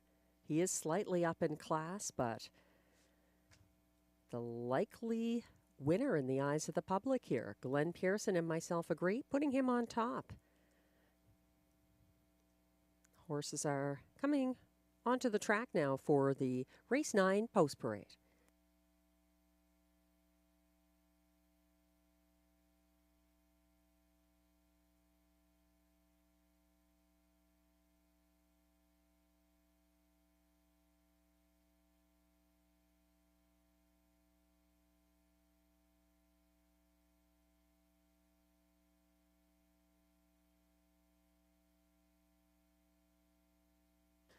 And the Post Parade is on track for Race 9. These pacers are horses that raced in an $8,500 claimer or less in one of their last 3 starts. They compete for a purse of $5,200.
Leading the Post Parade, number 1 is Officer Jones, owned by Limco Incorporated, trained by Vic Putty, driven by William Waugh.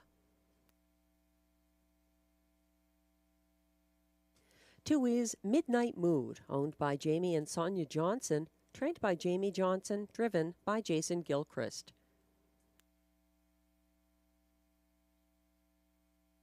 3 is Sunny Bow, owned by a numbered Quebec corporation, trained and driven by Stéphane Pouliot.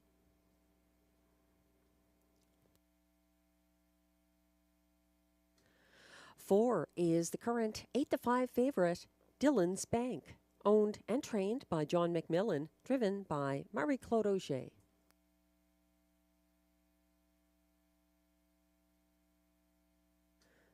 5 is What's in the Esky, owned by trainer Gerard Vaillancourt, driven by Mike Healy.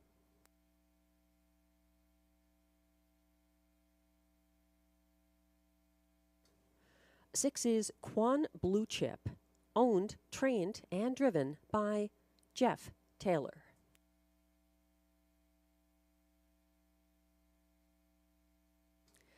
7 is Mickey Makes Some Speed, owned by trainer Marc-Andre Simoneau, driven by Pascal Berube.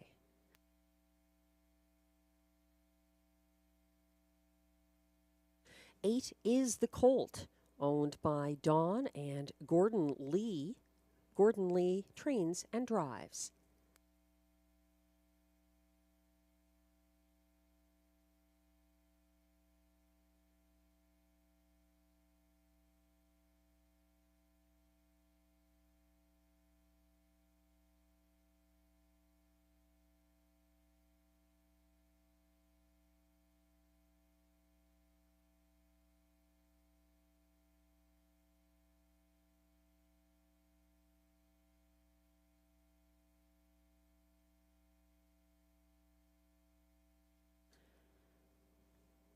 And we just have one more to complete this field from trailing post 9. That's Beef and Cheddar for owner-trainer Wayne Catherwood and driver Guy Gagnon, yet to make an appearance on camera. He's 3-1 right now on the board, Beef and Cheddar from the trailing post in race 9. There were no changes here. Exactor, Triactor, Superfecta, and late daily double wagering.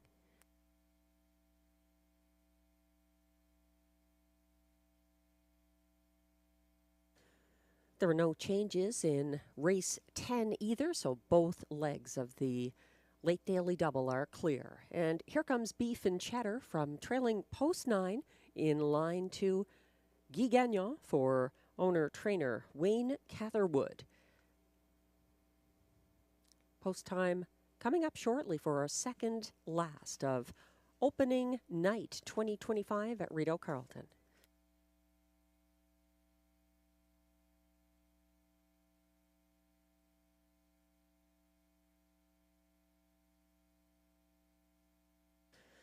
We're getting a close look at Dillon's Bank, still the favorite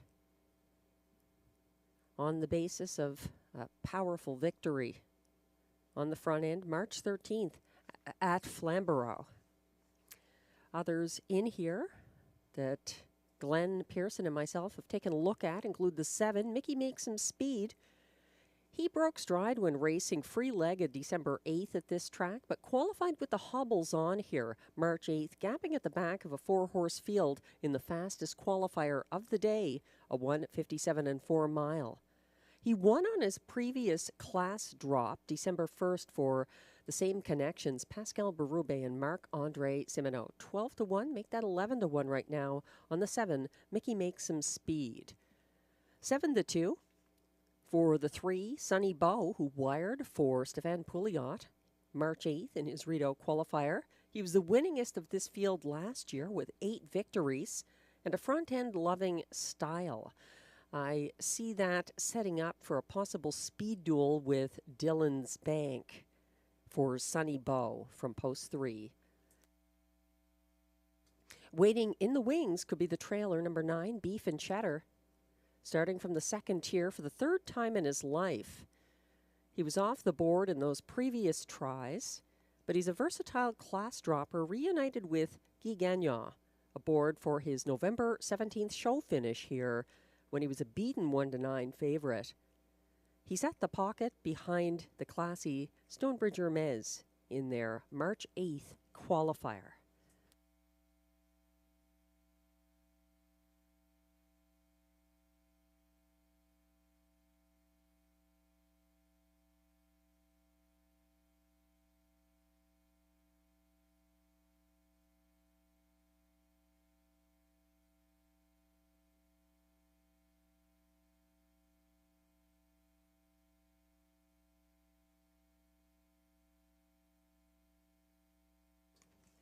The starter has called the field for race 9. This is your one and only chance to get involved in our late daily double tonight at Rideau Carleton. Field is assembling now behind the gate. 1 is Officer Jones, William Waugh. 2, Midnight Mood, Jason Gilchrist. 3, Sunny Bow, Stefan Pouliot. 4, Dylan's Bank, Marie-Claude Auger. 5, What's in the Esky, Mike Healy. 6, Quan Blue Chip for Jeff Taylor. 7, Mickey Makes Some Speed, Pascal Berube. 8, The Colt, Gord Lee. And the trailer is 9, Beef and Chatter for Guy Gagnon there on the turn. And needing to do more to catch the others right now, Sunny Bow and trailer Beef and Cheddar a little behind as well. They're on the backstretch, though, quickly approaching the start. Everybody getting a little closer. They're off and pacing and leaving from mid-pack. That is Dylan's Bank striding out for Marie-Claude Auger to claim the early lead. Moving up on the inside, Midnight Mood on the outside. Sticking ahead in front in second now is Sunny Bow advancing, gapping cover, but advancing in fourth right now. That's the Colt coming on just ahead of Mickey Makes Some Speed, who sits along the pylons as they head to the opening quarter. 27-3, and it looks like we've got a change of leadership up front now as Sunny Bow takes over for Stefan Pouliot. That puts Dylan's Bank in the pocket, followed by Midnight Mood caught inside. That's the Colt getting shuffled back, stepping out now, first over now. That's Midnight Mood moving up into third on the outside as he makes his move to try to catch Sunny Bow, leading to the halfway point now. 58 flat, the clocking at the half on the backstretch. Sunny Bow prevailing on the outside. Midnight Mood for Jason Gilchrist fighting on under tight lines. Third on the inside. That's Dylan's Bank. A couple of lengths back now, but gaining ground, moving up into fourth on the outside. Beef and Cheddar, and then gapping, dropping back to fifth. That's Officer Jones. Stepping outside of him to make a move. What's in the Esky underway? 3 wide from the back of the field. Quan Blue Chip. They went by 3/4, 1:26.4, and they're charging for home now. Sunny Bow trying to see this through, but Dylan's Bank making a bid up the inside and coming on widest of all. That is a big move for Beef and Cheddar to sweep past and deliver win. Another win for Guy Gagnon, getting past Sunny Bow in 1:56.4.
Race 9 unofficial top 4 finishers are now posted at odds of 2-1. Number 9, Beef and Cheddar, sweeps from the back of the field to win for Guy Gagnon. Over 3, Sunny Bow second. 4, Dylan's Bank third, as beaten 4-5 favorite. And then the 2, Midnight Mood, completes the superfecta in fourth. 9-3. 4-2, the unofficial top 4 order of finish for race 9. Please hold all tickets.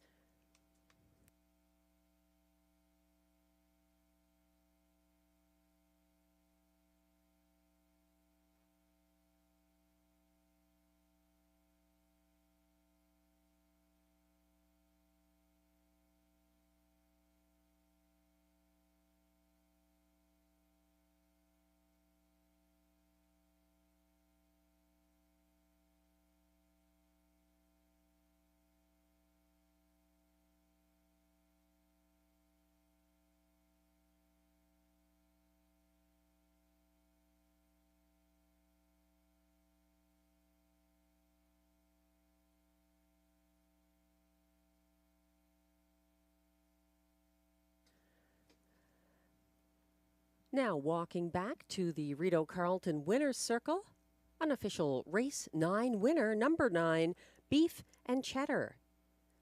He's owned and trained by Wayne Catherwood of Brinston, Ontario, bred by Matthew Chappell of Chatham, Ontario, and driven to victory in his first seasonal start by Guy Gagnon. That's the third driving win of the night for Guy Gagnon, and a 1:56.4 victory for Beef and Cheddar. Congratulations.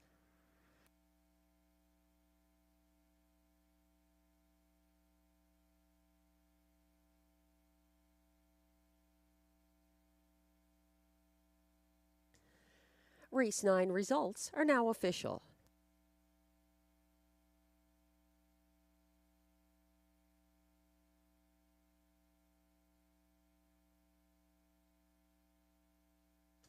Prices are posted for race 9. Number 9, Beef and Cheddar, pays $6.90 to win. The $2 exactor 9-3 combination pays $27.20. It's $33.20 for the $1 triactor 934 ticket, and the $1 superfecta 9342 pays $206.10.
The race 9 rundown is now on screen. 1, Officer Jones finished 6th. 2, Midnight Moon was 4th. 3, Sunny Bow was 2nd. 4 to 5 favorite number 4, Dylan Spank was 3rd. 5, What's in the Esky finished 8th. 6, Quan Blue Chip was 7th. 7, Mickey Make Some Speed was 5th.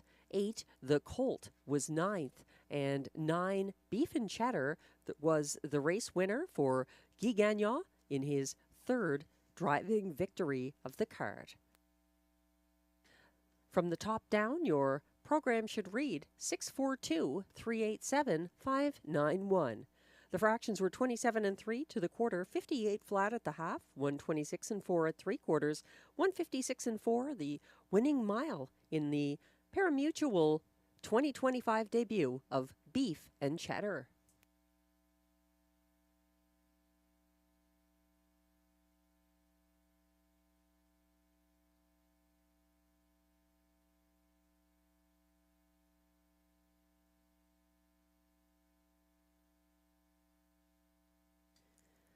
Our feature is coming up in race 10, which is also our last race of the card. That's our preferred handicap pace in race 10. Exactor, triactor, and super high five wagering in the second leg of the late double. Taking a look at track handicapper selections again for opening night for the last time tonight.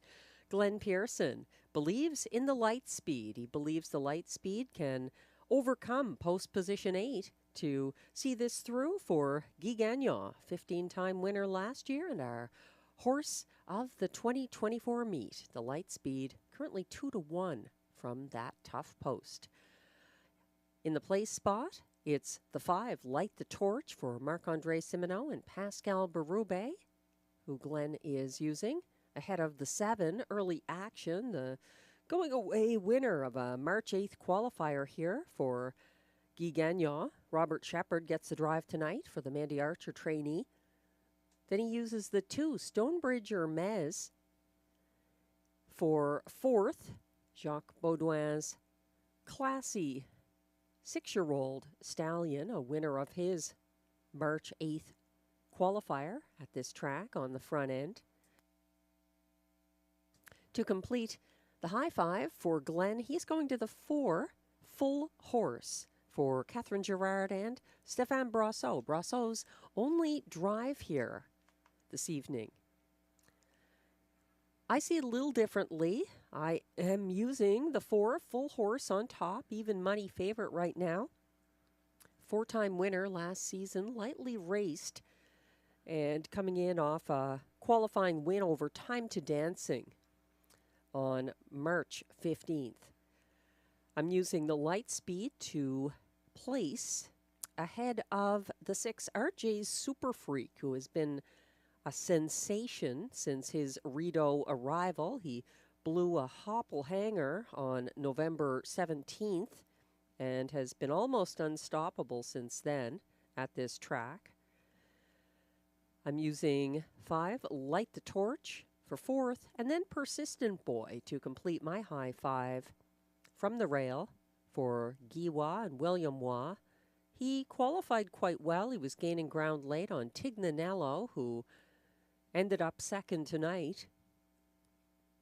Persistent Boy, a 4-time winner last season, and actually winning best bet despite broken equipment here on December 15th for William Waugh, our last date of the 2024 meet. He is overlooked right now, 19-1 from the rail on the class hike.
race 10 post parade is coming on track for the preferred handicap pace with post positions assigned 1 through 3 and 4 through 7 drawing together, and post position 8 also assigned. The purse here, $10,000.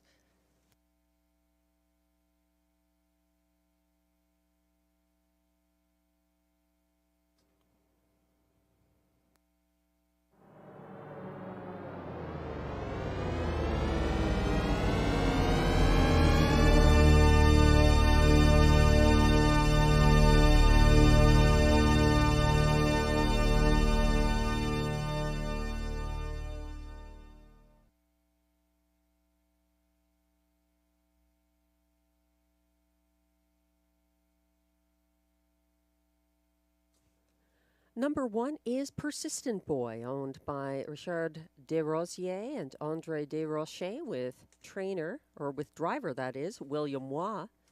Guy Waugh, or Guy Waugh, is the trainer of Persistent Boy.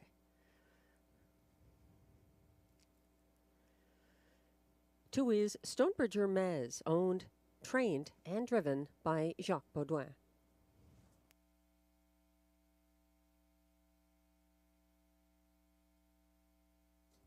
Three is Sports Activator, owned by Lee Cullen and Lloyd Howley, trained by Mike Armstrong, driven by Ryan Guy. 4 is Full Horse, owned by Cozen Farms, trained by Catherine Girard, driven by Stéphane Brosseau. 5 is Light the Torch, owned by trainer Marc-André Simoneau with Jean Fontaine. Pascal Berube drives.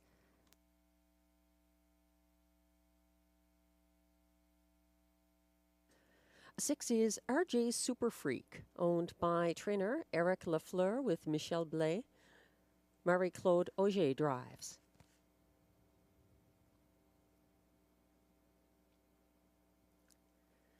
7 is Early Action, owned by Jamie Copley and Kimberly Eaton, trained by Mandy Archer, driven by Robert Chappert.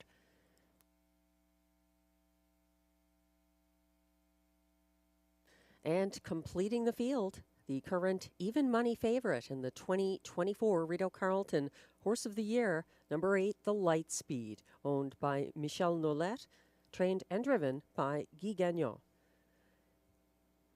That's the field for the preferred handicap pace, race 10, our final race of the night on opening night 2025 at Rideau Carleton. There's exactor, triactor, and super high 5 wagering.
It doesn't look like we're going to have a carryover in the pick 5, despite starting off the pick 5 with an early long shot winner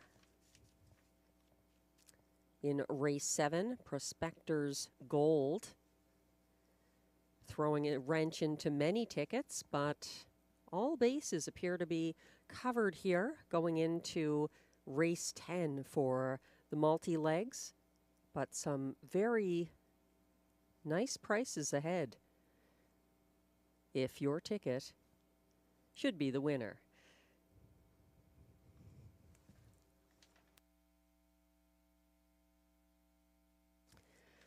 The Lightspeed continues to maintain favoritism here.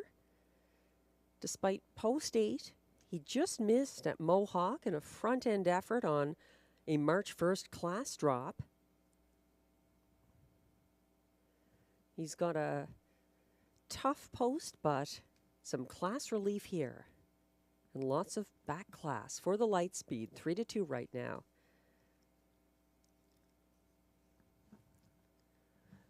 My top choice, 9-5 right now, the 4 Full Horse against Stefan Brasseux's only drive of the card, who took a 150-4 mark on the front end at the same level, same post here on June 30th of last year.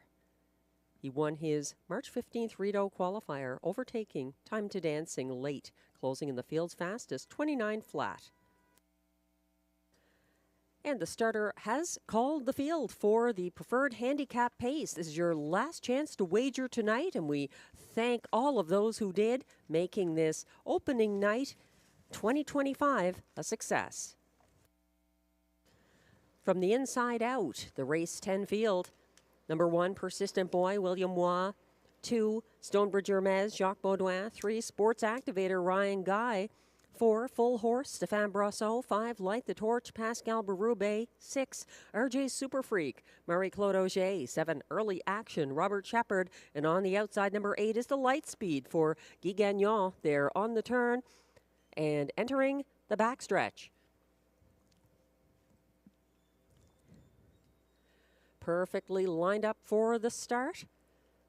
They're off and pacing, dropping back early. Persistent Boy coming on between horses is Full Horse for Brasseux. Not so fast as Stonebridge Hermes, fighting early. And the Lightspeed is coming on. He's 3 wide and moving up in the 3 wide path into third. Following on the inside fourth is Sports Activator. Couple of lengths back to fifth for Light the Torch. Gapping behind him, that's RJ's Super Freak. And at the back of the pack, Persistent Boy and Early Action headed past that opening quarter. A contested early lead and now settled for the moment. We do have a new leader as the Lightspeed has made front, putting Stonebridge Hermes into the pocket. About a length and a half ahead of Full Horse, followed by Sports Activator, starting up first over now from fifth. That is Light the Torch coming on for Berube and gaining on the outside, caught in sixth. That is Early Action. He is covered up by RJ Super Freak, advancing but gapping cover. Second from last and trailing, that's Persistent Boy. We'll ignore the teletimer as the Lightspeed has things his way on the front end for Guy Gagnon. He's stalked by next closest Stonebridge Hermes, and following from a patient third, about a length and a half back on the inside, that is Full Horse, making up ground on the outside, continuing to advance. First over, that's Light the Torch as they headed past 3/4 and gearing up to swing from second over fifth. That looks like RJ's Super Freak might have some late pace for Auger, but they're all going to have to hunt down the Lightspeed on the front end right now. Coming up the inside, Stonebridge Hermes might have some late pace, but they're not going to catch the Lightspeed, who prevails over Light the Torch. And it looked like Stonebridge Hermes on the inside may have held on for show.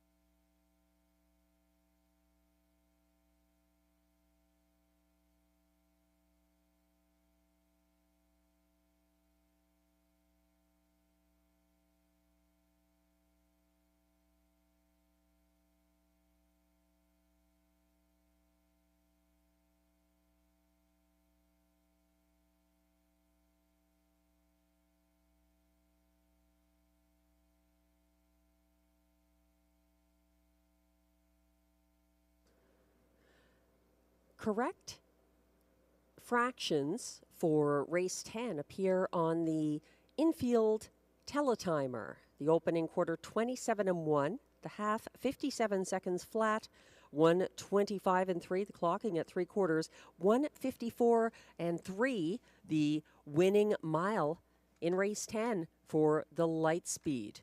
Again, we are correcting the displayed time that appears on screen, clearly incorrect for race 10. 1:54-3, the winning mile for the light speed.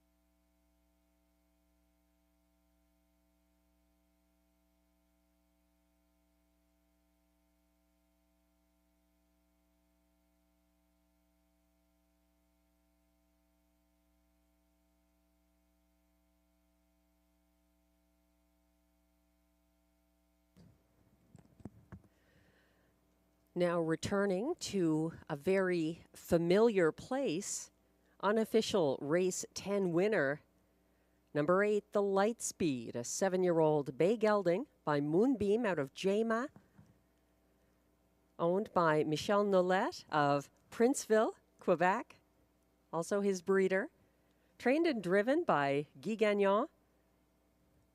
That's the first win of the season, but undoubtedly not the last for the light speed, winning in his home track return in 1:54-3. Welcome back.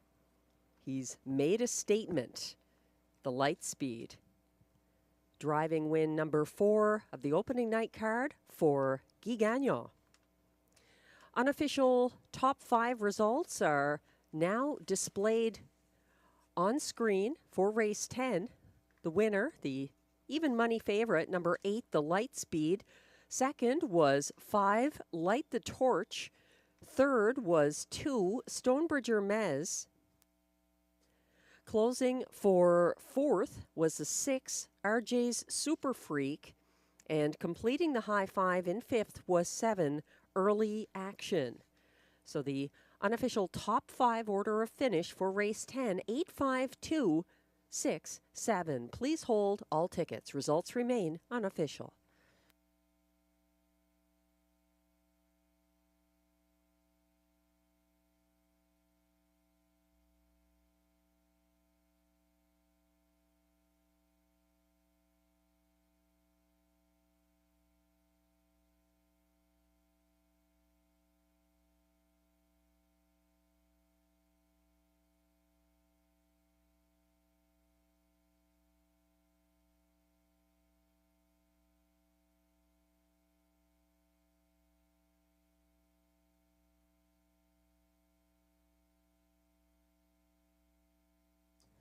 And race 10 is now official.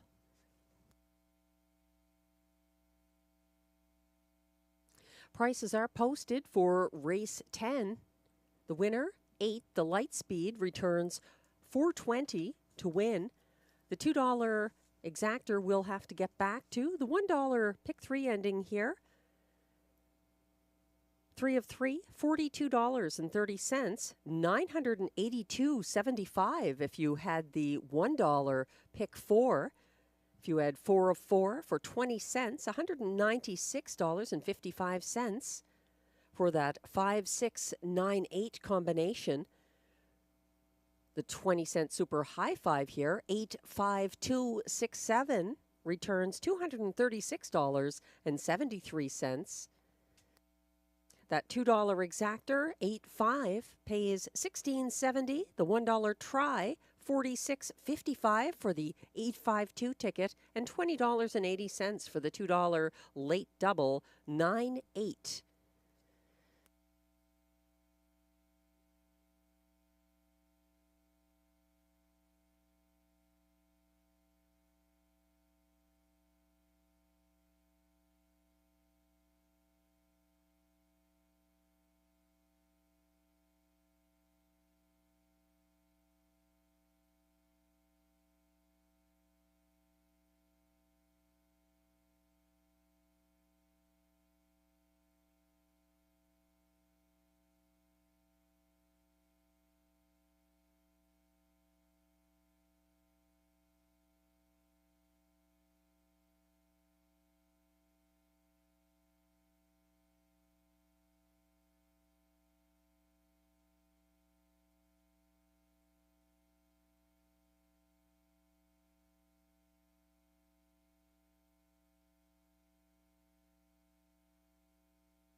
The race 10 rundown is now displayed.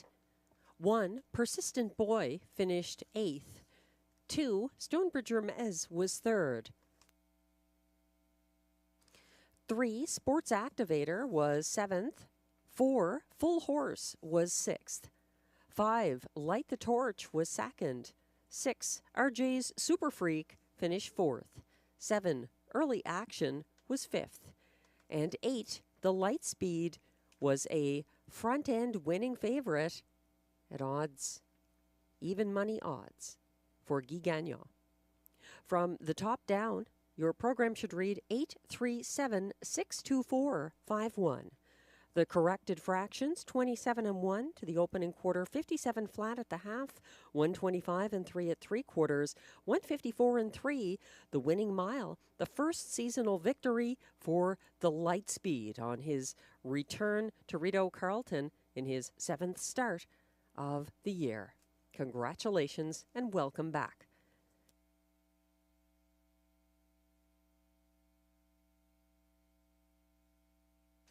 And that concludes our opening night of the 2025 meet here at Rideau Carleton. We appreciate the wagering support from across North America, on track and off. And we hope you'll join us again next Sunday night, March 30th, 6:30 p.m. post time. We're racing Sunday nights. Every Sunday night, 6:30 p.m., and adding Wednesdays to the mix starting in late April. Stay tuned for details on that. Tonight's handle for the 10 race card, $368,600. Enjoy the rest of your evening and weekend. I'll be back with you next Sunday night. Take care. I'm track announcer Melissa Keith.